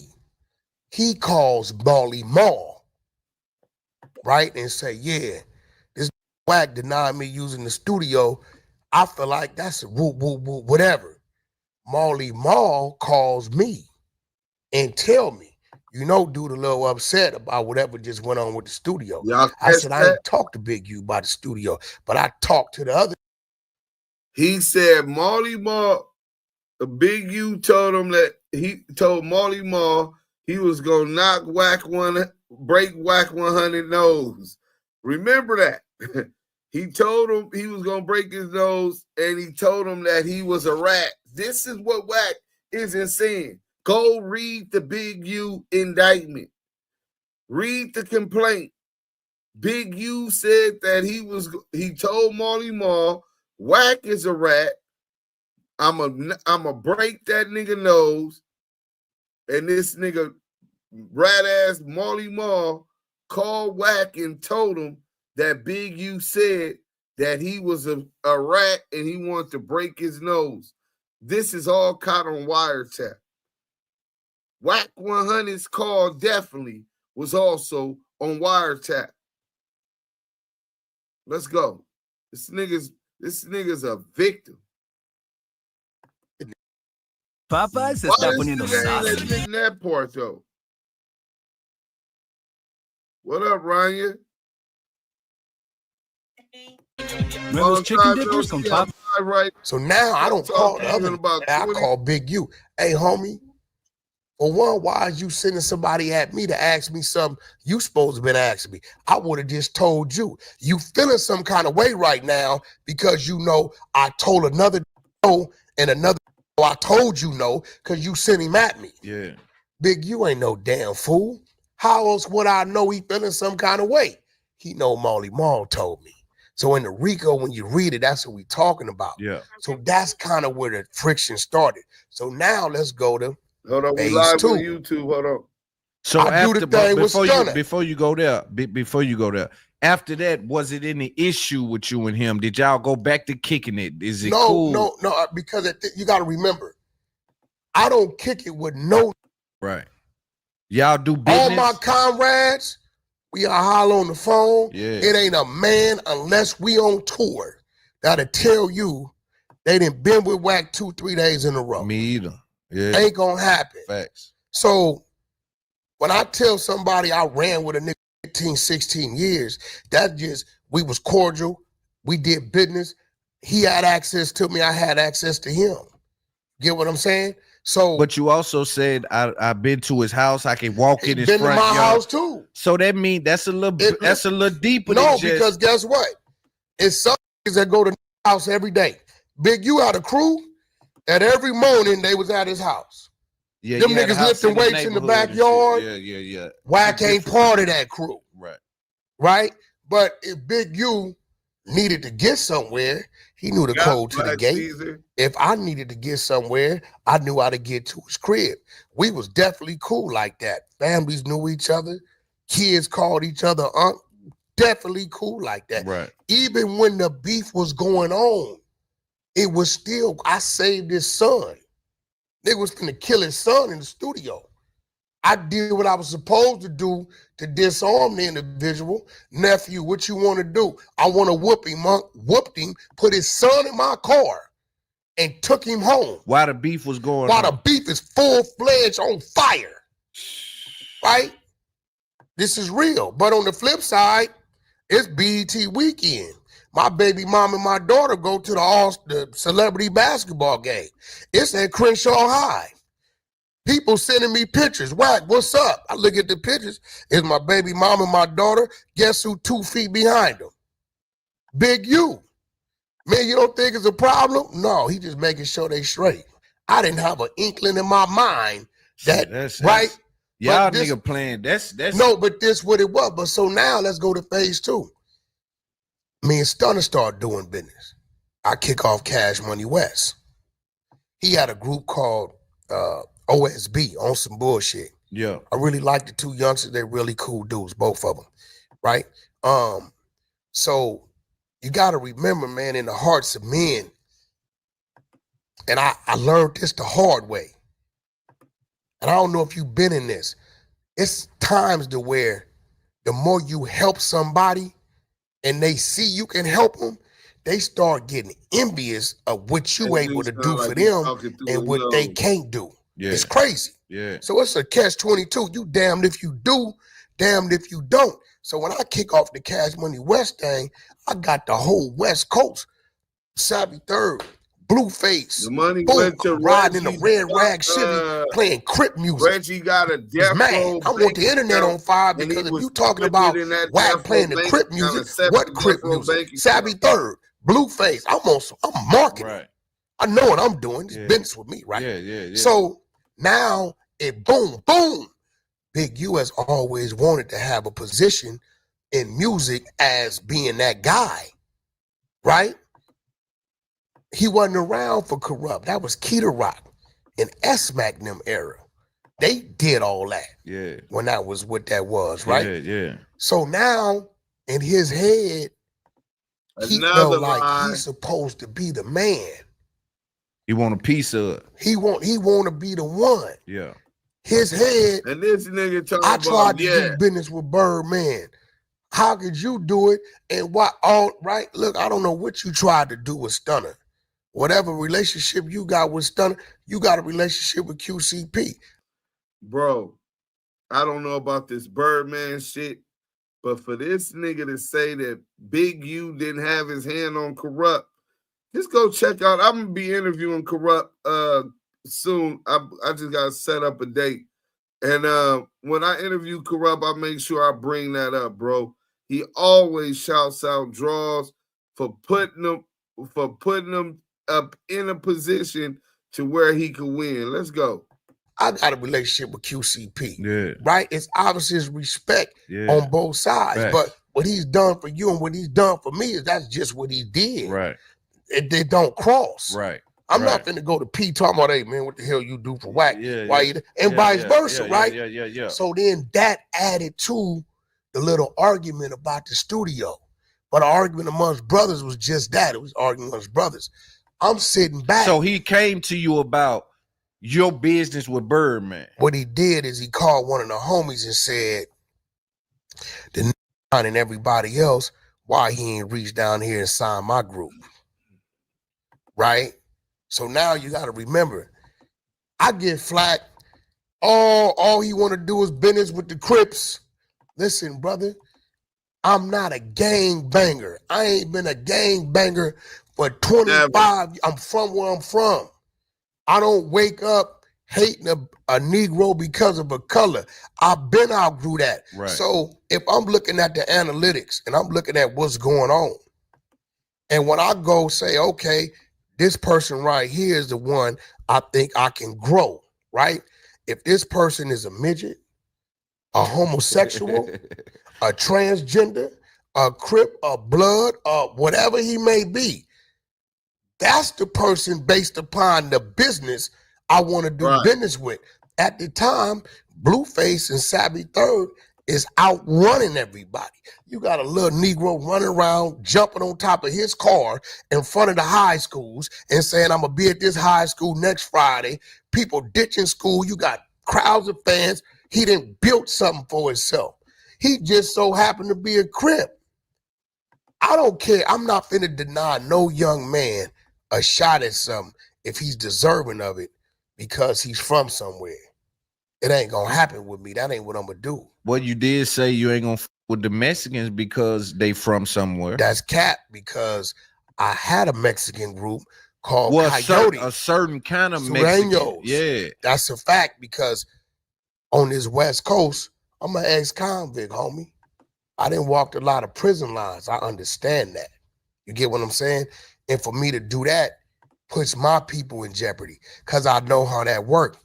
You take a Sureño, turn him into a Kendrick Lamar, they gonna come talk to you. So Loon, you done took $1 million of your money, invested, rolled the dice, built this dude. Now the dudes pulled up in your office telling you they need a cut. What you gonna tell them? Ain't nothing. Okay, bam. Now watch, remember what you dealing with. So now StockX and Affirm teamed up to get you right for that the first was day of one school. of the From only iconic times sneakers to backpacks, hats, electronics, and accessories. what they're gonna do out here, hey Holmes, ain't his uncle in Folsom? Yeah, they gonna stab his uncle up, and then had an uncle tell his sister, tell him to cooperate with them. Yeah. Now, dude ain't showing up to the sessions. He ain't doing what I need him to do because that's controlling him. I understand that. So but now you didn't feel that about the Crip card though. No, not at all. Because the only ones I dealt with, it's a lot of them I won't deal with. The only Crips I deal with is an individual that's a wolf. That's gonna make his Blueface ain't never one time told me I gotta talk to my homeboys about my business. Yeah. He told me, hey Wack, this my team right here. Learn who they are in case they somewhere I'm not. Respect them like you respect me. I never had to go sit down with his hood. Right. He did his business as a man. Yeah. And then he introduced me to the people that supported him. When I went to a few Damus, you know what they told me? I'ma holler at my homies and see what they think. I never heard nothing back. The first two dudes I went to was RJ, and he had some contractual things going on. I believe RJ would have did the business. And a dude named Rucci from Inglewood. And I went to Rucci because I did time with his daddy, Taco from NHP, right? So when I went to Rucci, Rucci said he had to check in with his homies. I didn't sign two other after the fact and dropped the hit. Seen that. Shout out 16 to and life. Still never heard nothing from him. So I'm doing business. The streets don't dictate my corporate business. That ain't gonna happen. And I'm not gonna bring the corporate shit to the streets. So when I do business with 6ix9ine, when somebody call me and say, hey, we got $500,000 for a date over here in Brazil, right? When I went and did an interview with 6ix9ine, my homies was with me. I didn't take them though. I don't bring them around that because that's corporate entertainment business that I'm doing. I'm not been the subject my homeboys because I know their ideology is what it is. They with me, But I'm not finna subject them to that because in their head, dude is this, dude's in my head. This is a dude that got a light on him. This is a dude that's being interviewed by everybody but us.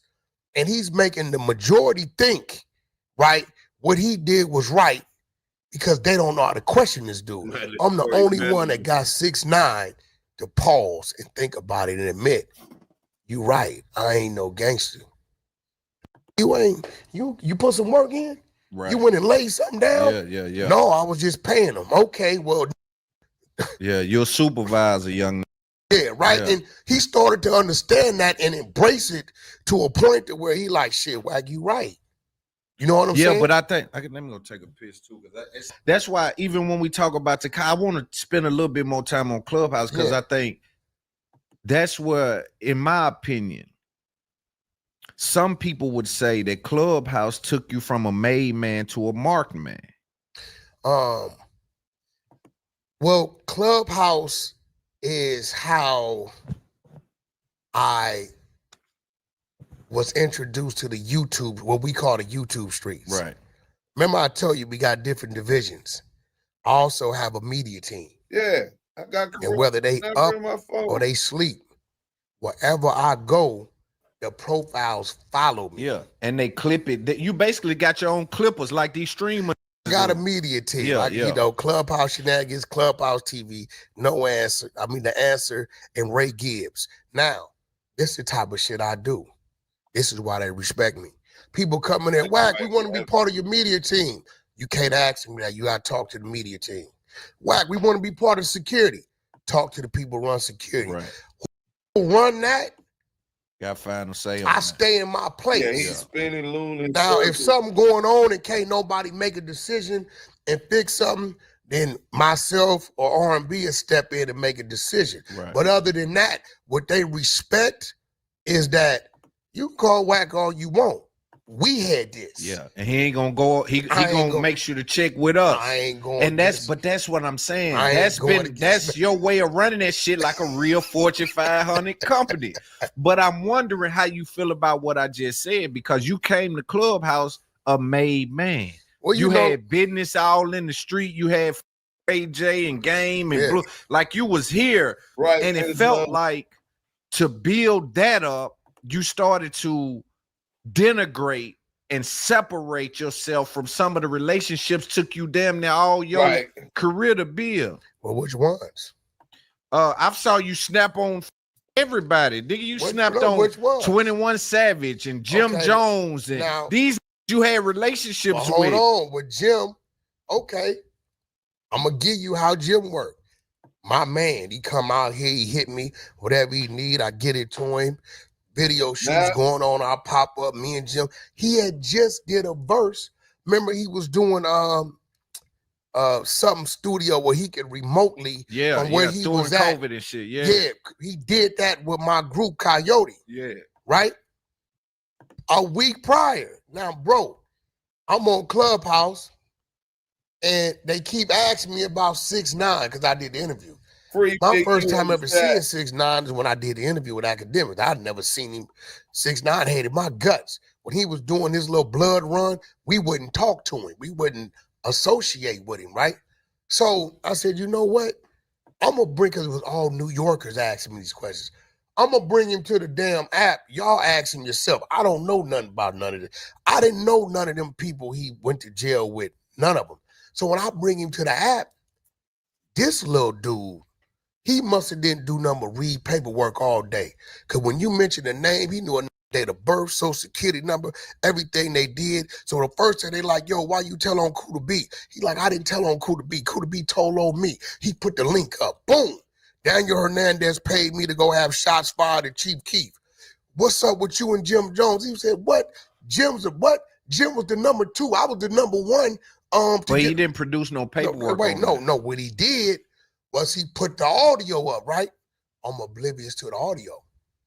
Audio? See, watch out, Loon. See, I'm trying to think.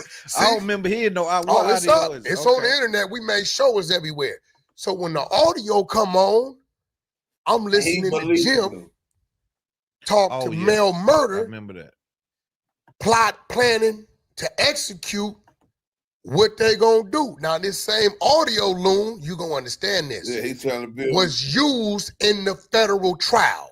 The only time the audio could be used in the federal trial if the people on that audio authenticate this ain't about no video shoot.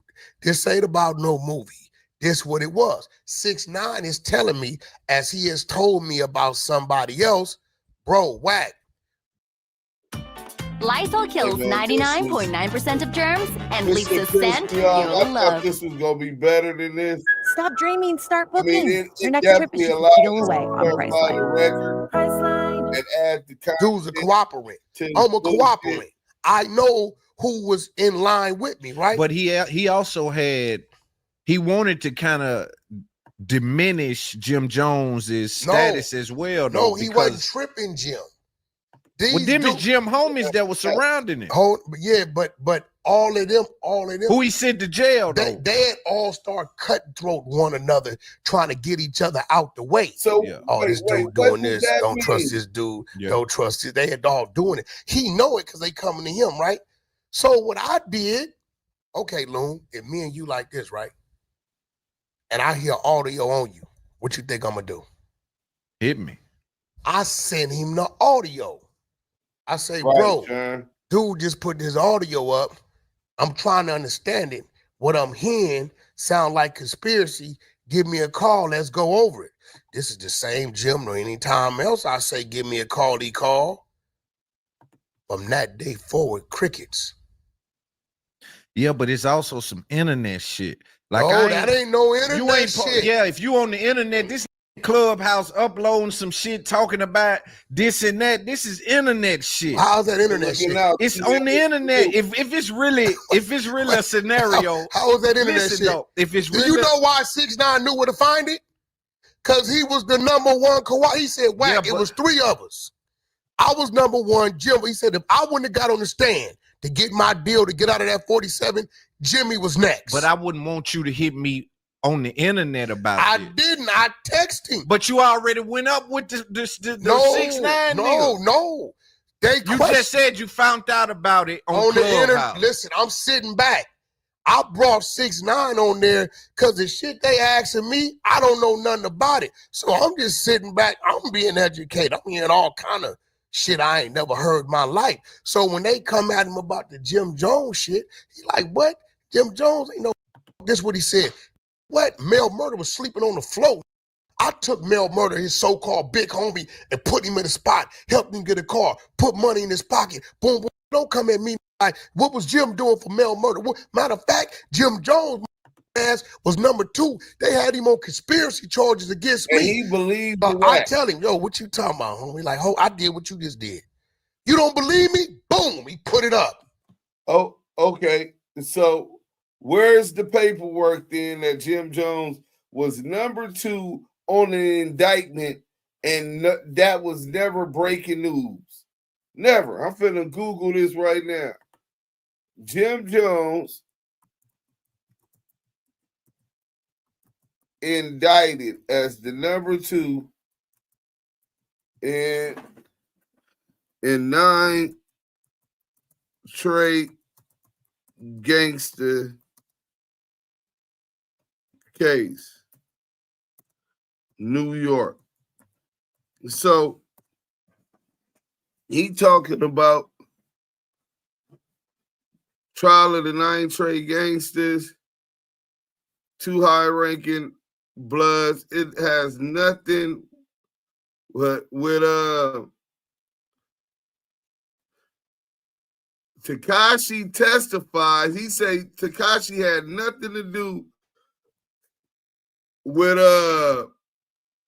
Jim Jones. He wasn't on Jim Jones. How was he gonna be on Jim Jones? And he testified on Cardi B, Jim Jones. I will get to that article last. We got 1 minute. Press play. Left. Now, so he pressing play of a recording of them using Jim Jones talking to Mel Murder in the courtroom. No, he talking Mel Murder calling and say, hey, this was phone tap in the evidence. This was going on. I remember Mel Murder is here. So to the police on the board, Mel up here. Yeah. Jimmy just a rapper down here. Yeah, hey, homie, this going on, Jim. So how he number 2 and a rapper down here? That don't make sense. Watch this. I'm gonna tell you what's finna make sense. Mel called Jim. This is on the wiretap. Hey, this whoop, this, and this 6ix9ine doing this, whoop, and I'm finna do this. Jim, you ain't finna do nothing. You know what the Fed's eyes did? Okay, Jim, how you want me to handle it? Oh, let me take this and move him up a few knots. You just told the head nigga what he not gonna do. You do this, you make Shotty do this, tell him to do this, and he better do this. And then, okay, but what about the security? You think they got fire on him? Listen, my nigga, they ain't got no fire. They can't have fire in New York unless they off duty and this, and even then they're in the wrong. So what you do is y'all start hitting the security. Hit 6ix9ine security. This coming from Jim to Mel Murder, who they thought was a shot caller. Hit the security. When the security weakened, they gonna get away from the because they don't want them problems, and didn't y'all get him out the way? This is on the federal wiretap. Now the you ain't got a conspiracy. Now we playing a day. We getting in the weeds. How you ain't got a but peep this though. How you ain't got a conspiracy? But I can guarantee you that listen, I ain't seen no paperwork or nothing to say that. So this is what everybody sent me. Y'all wanted me to do it. So I ran the content. Salute to the brother. I don't know how everybody was telling me he was pressing him. Why he didn't ask him about CS2 back, right? Why he didn't ask him about that? So let me read this article, and then we're going to get up out of here because that shit pissed me off. We did all of that time, and this nigga let this nigga just spin. He didn't ask him nothing about Wheeler County, Texas, and the gun cases with the ammunition, 800 rounds of ammunition. I mean, this is what y'all call pressing. I get it. He might not be well informed, or he might be informed and be trying to help him cover this, right? I'm finna read this article, and then we got an 11-minute video, and we up out of here, man. So we'll be up and hit that like button, man. We got the content. That's the least y'all can do. Wait, where the hell is the I don't know where that shit is at. Maybe it's down here. Oh, yeah, there it go. All right, so Tekashi 6ix9ine testifies on kidnapping Jim Jones and Cardi B. It was the third day of testimony by Tekashi 6ix9ine. This nigga CS2 badges believes Tekashi 6ix9ine, who testified against Jim Jones and Cardi B, and I ain't seen none of the work he talked about. Now I seen the fake work that Wack gave to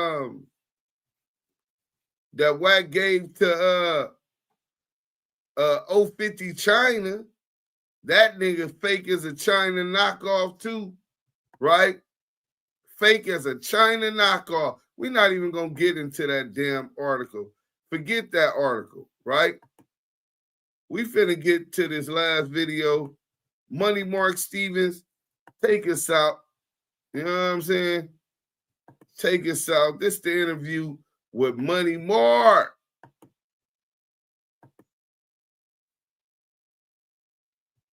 At some point, you get a phone call from WACK100, Cash Jones. And when he contact you, what did he contact you concerning? He wanted to reach out to Dale Dog, rest in peace. And he wanted to give Dale Dog some information that he had gotten from Stutterbox. I don't know. It's like he was getting information from Stutterbox on what his plan was and what the get down was going to be. And he wanted to talk to the homie and talk to him. And dog wasn't getting on the line with him. And he kept blowing me up because he wanted me to get him on the line. Smart man. Rest in peace to Del Dog, man. So he's talking about the phones is being compromised. Is that one of the things that he told you? Well, the homie Del Dog never trusted dude. You follow me? Right. So Dog didn't know was the lines compromised or was they wired up for sound or not. He just wasn't gonna chance it. You follow me? Right. But it was later on. It was later on after they took the case to they was taking it all away because the homie ain't had no choice. You know, he was facing a life sentence, so he had to take it all away. And with all the lawyers that was involved, they was able to get the discovery, and that's when we found out that the lines was compromised. Roku Ads Manager puts Roku's reach within your reach. Sign up at ads.roku.com. Damu Kiwe conversation. Hit that like button. We gonna turn up for this last little 10 minutes of this interview. When you get this, might not even be the right damn interview. My bad. We had 2 pieces of his interview, of an interview with Money Mark Steven. I want to get to the part where he said he was security. He was security. And that's what I was talking to Alan Grumblock and them about. Let's see what's going on.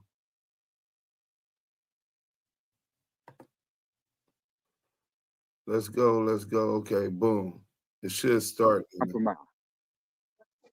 And as soon when you get the discovery, was part of that the actual wiretaps?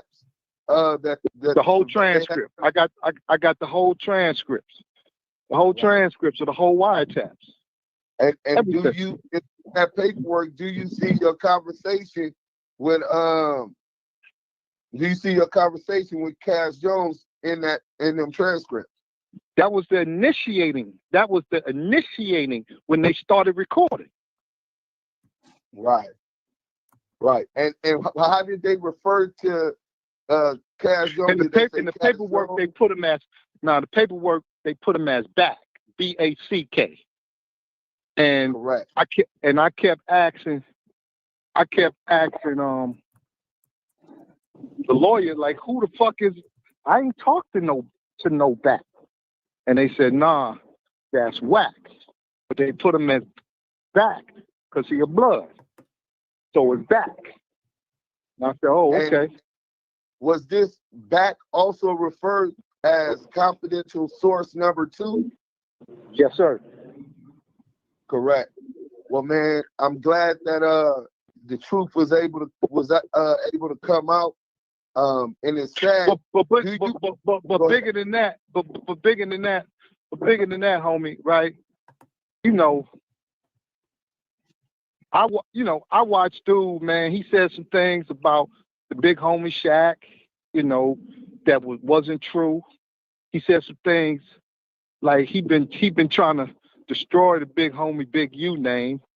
And I'm seeing and watching this, and I called the big homie U. We was talking. I said, yo, when you get into Atlanta, man, come see me. Because I had what I had for years. And when I gave it to the homie, I said, man, you read it. Because it was a big-ass textbook of shit. And the homie just sided with what was right. He said, I can't fuck with dude no more. And that was the end of that. Until Wack started attacking, and that's when Wack started attacking him with false allegations and all of this online weird shit, right? Correct, because the homie Big U asked me why I didn't fuck with the nigga, and I said, when you pull up, I'm gonna show you. I want you to read it. And when he read it, he was like, oh, okay, I see why you don't fuck with the nigga. I can't fuck with the nigga. And that was it. Wait, how long was it from when you first got it that you met you in Atlanta to show him the work?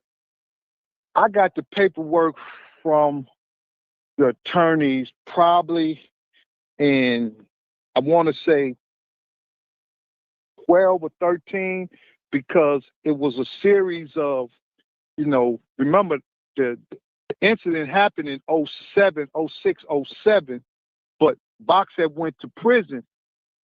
He called a drug case, so he went to prison, and they waited to almost the last month of the statute of limitations to go get the homies from Main Street. Right. So it had been about a 5-year period from the time that had happened to the time that they came and got the big homies. And then once they got, how did you feel about you waiting that long now? Well, he chastised me, and I never, one of the things, bro, and it's like it's the slippery slope, as people say, right? Like on one end, Wack, the nigga, he wasn't doing no harm, right? He was just trying to move around and be the tough guy. Okay, cool. You know what I'm saying? My whole thing is, okay, that's what you want to do, cool. But then it went from that to, I heard what he was saying about the big homie Shaq, and then I heard what he said about Big U, and that's when I picked up the phone. I said, hey, you, man, I want you to read something, man. And then once you read it, once you know, that's Quran. That's the Holy Quran. Once you know, you're accountable for what you know. And when he read it, he said, okay, I see why you don't fuck with dude. I can't fuck with dude. And that was it. Let me tell you something, man. I probably haven't seen nor talked to Wack in years, and, I wish everybody success and happiness, but not on the basis of lies. Right. And not on the, and really indicative of your character, Mark, because you have a whole campaign publicly of a brother that's heavy in our community positively, helping get these kids graduated from school and into football and all of these other positive things. And he smutting his name through the mud just because he decided not to deal with it.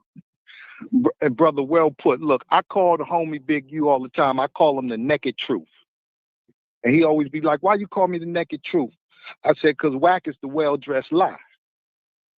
It's an old parable about truth and lie when swimming. And, lie jumped out the water and put on truth clothes. So you had a well-dressed lie, but then truth got out the water and it was naked. So you got the naked truth that's trying to run down a well-dressed lie. You feel what I'm saying? Right. So, I mean, Need a new mattress but confused by all the choices? At Mattress Firm, we make it easy. Our sleep expert. It is what it is with the homies. Well, yeah, man. Well, I know you a businessman and you stay on positive shit, man. I'm sorry that we had to even delve into these negative accusations that got a lot of people, good people named caught up in it.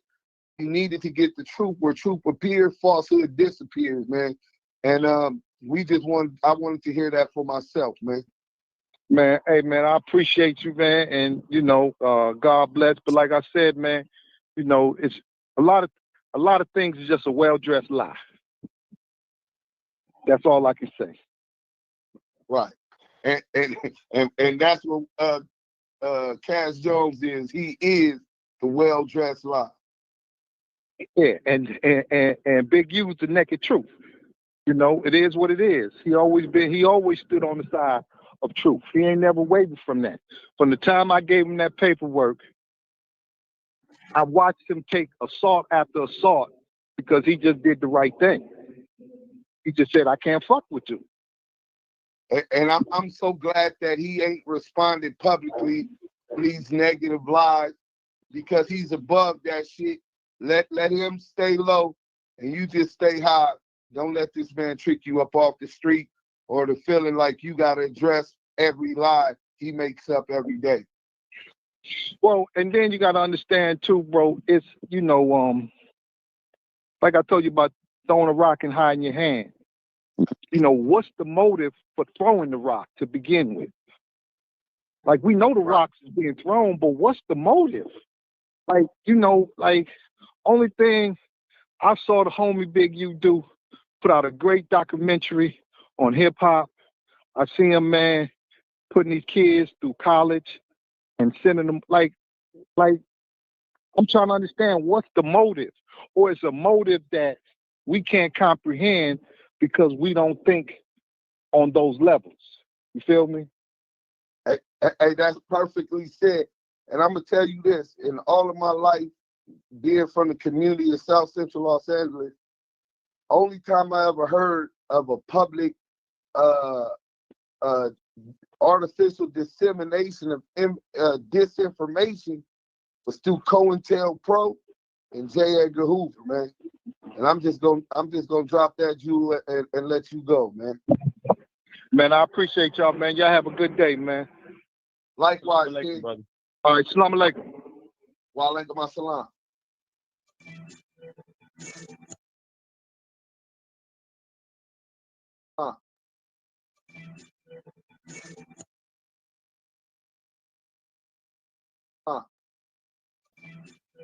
Salute to everybody who stayed and hung out, man. Hit that like button on your way out.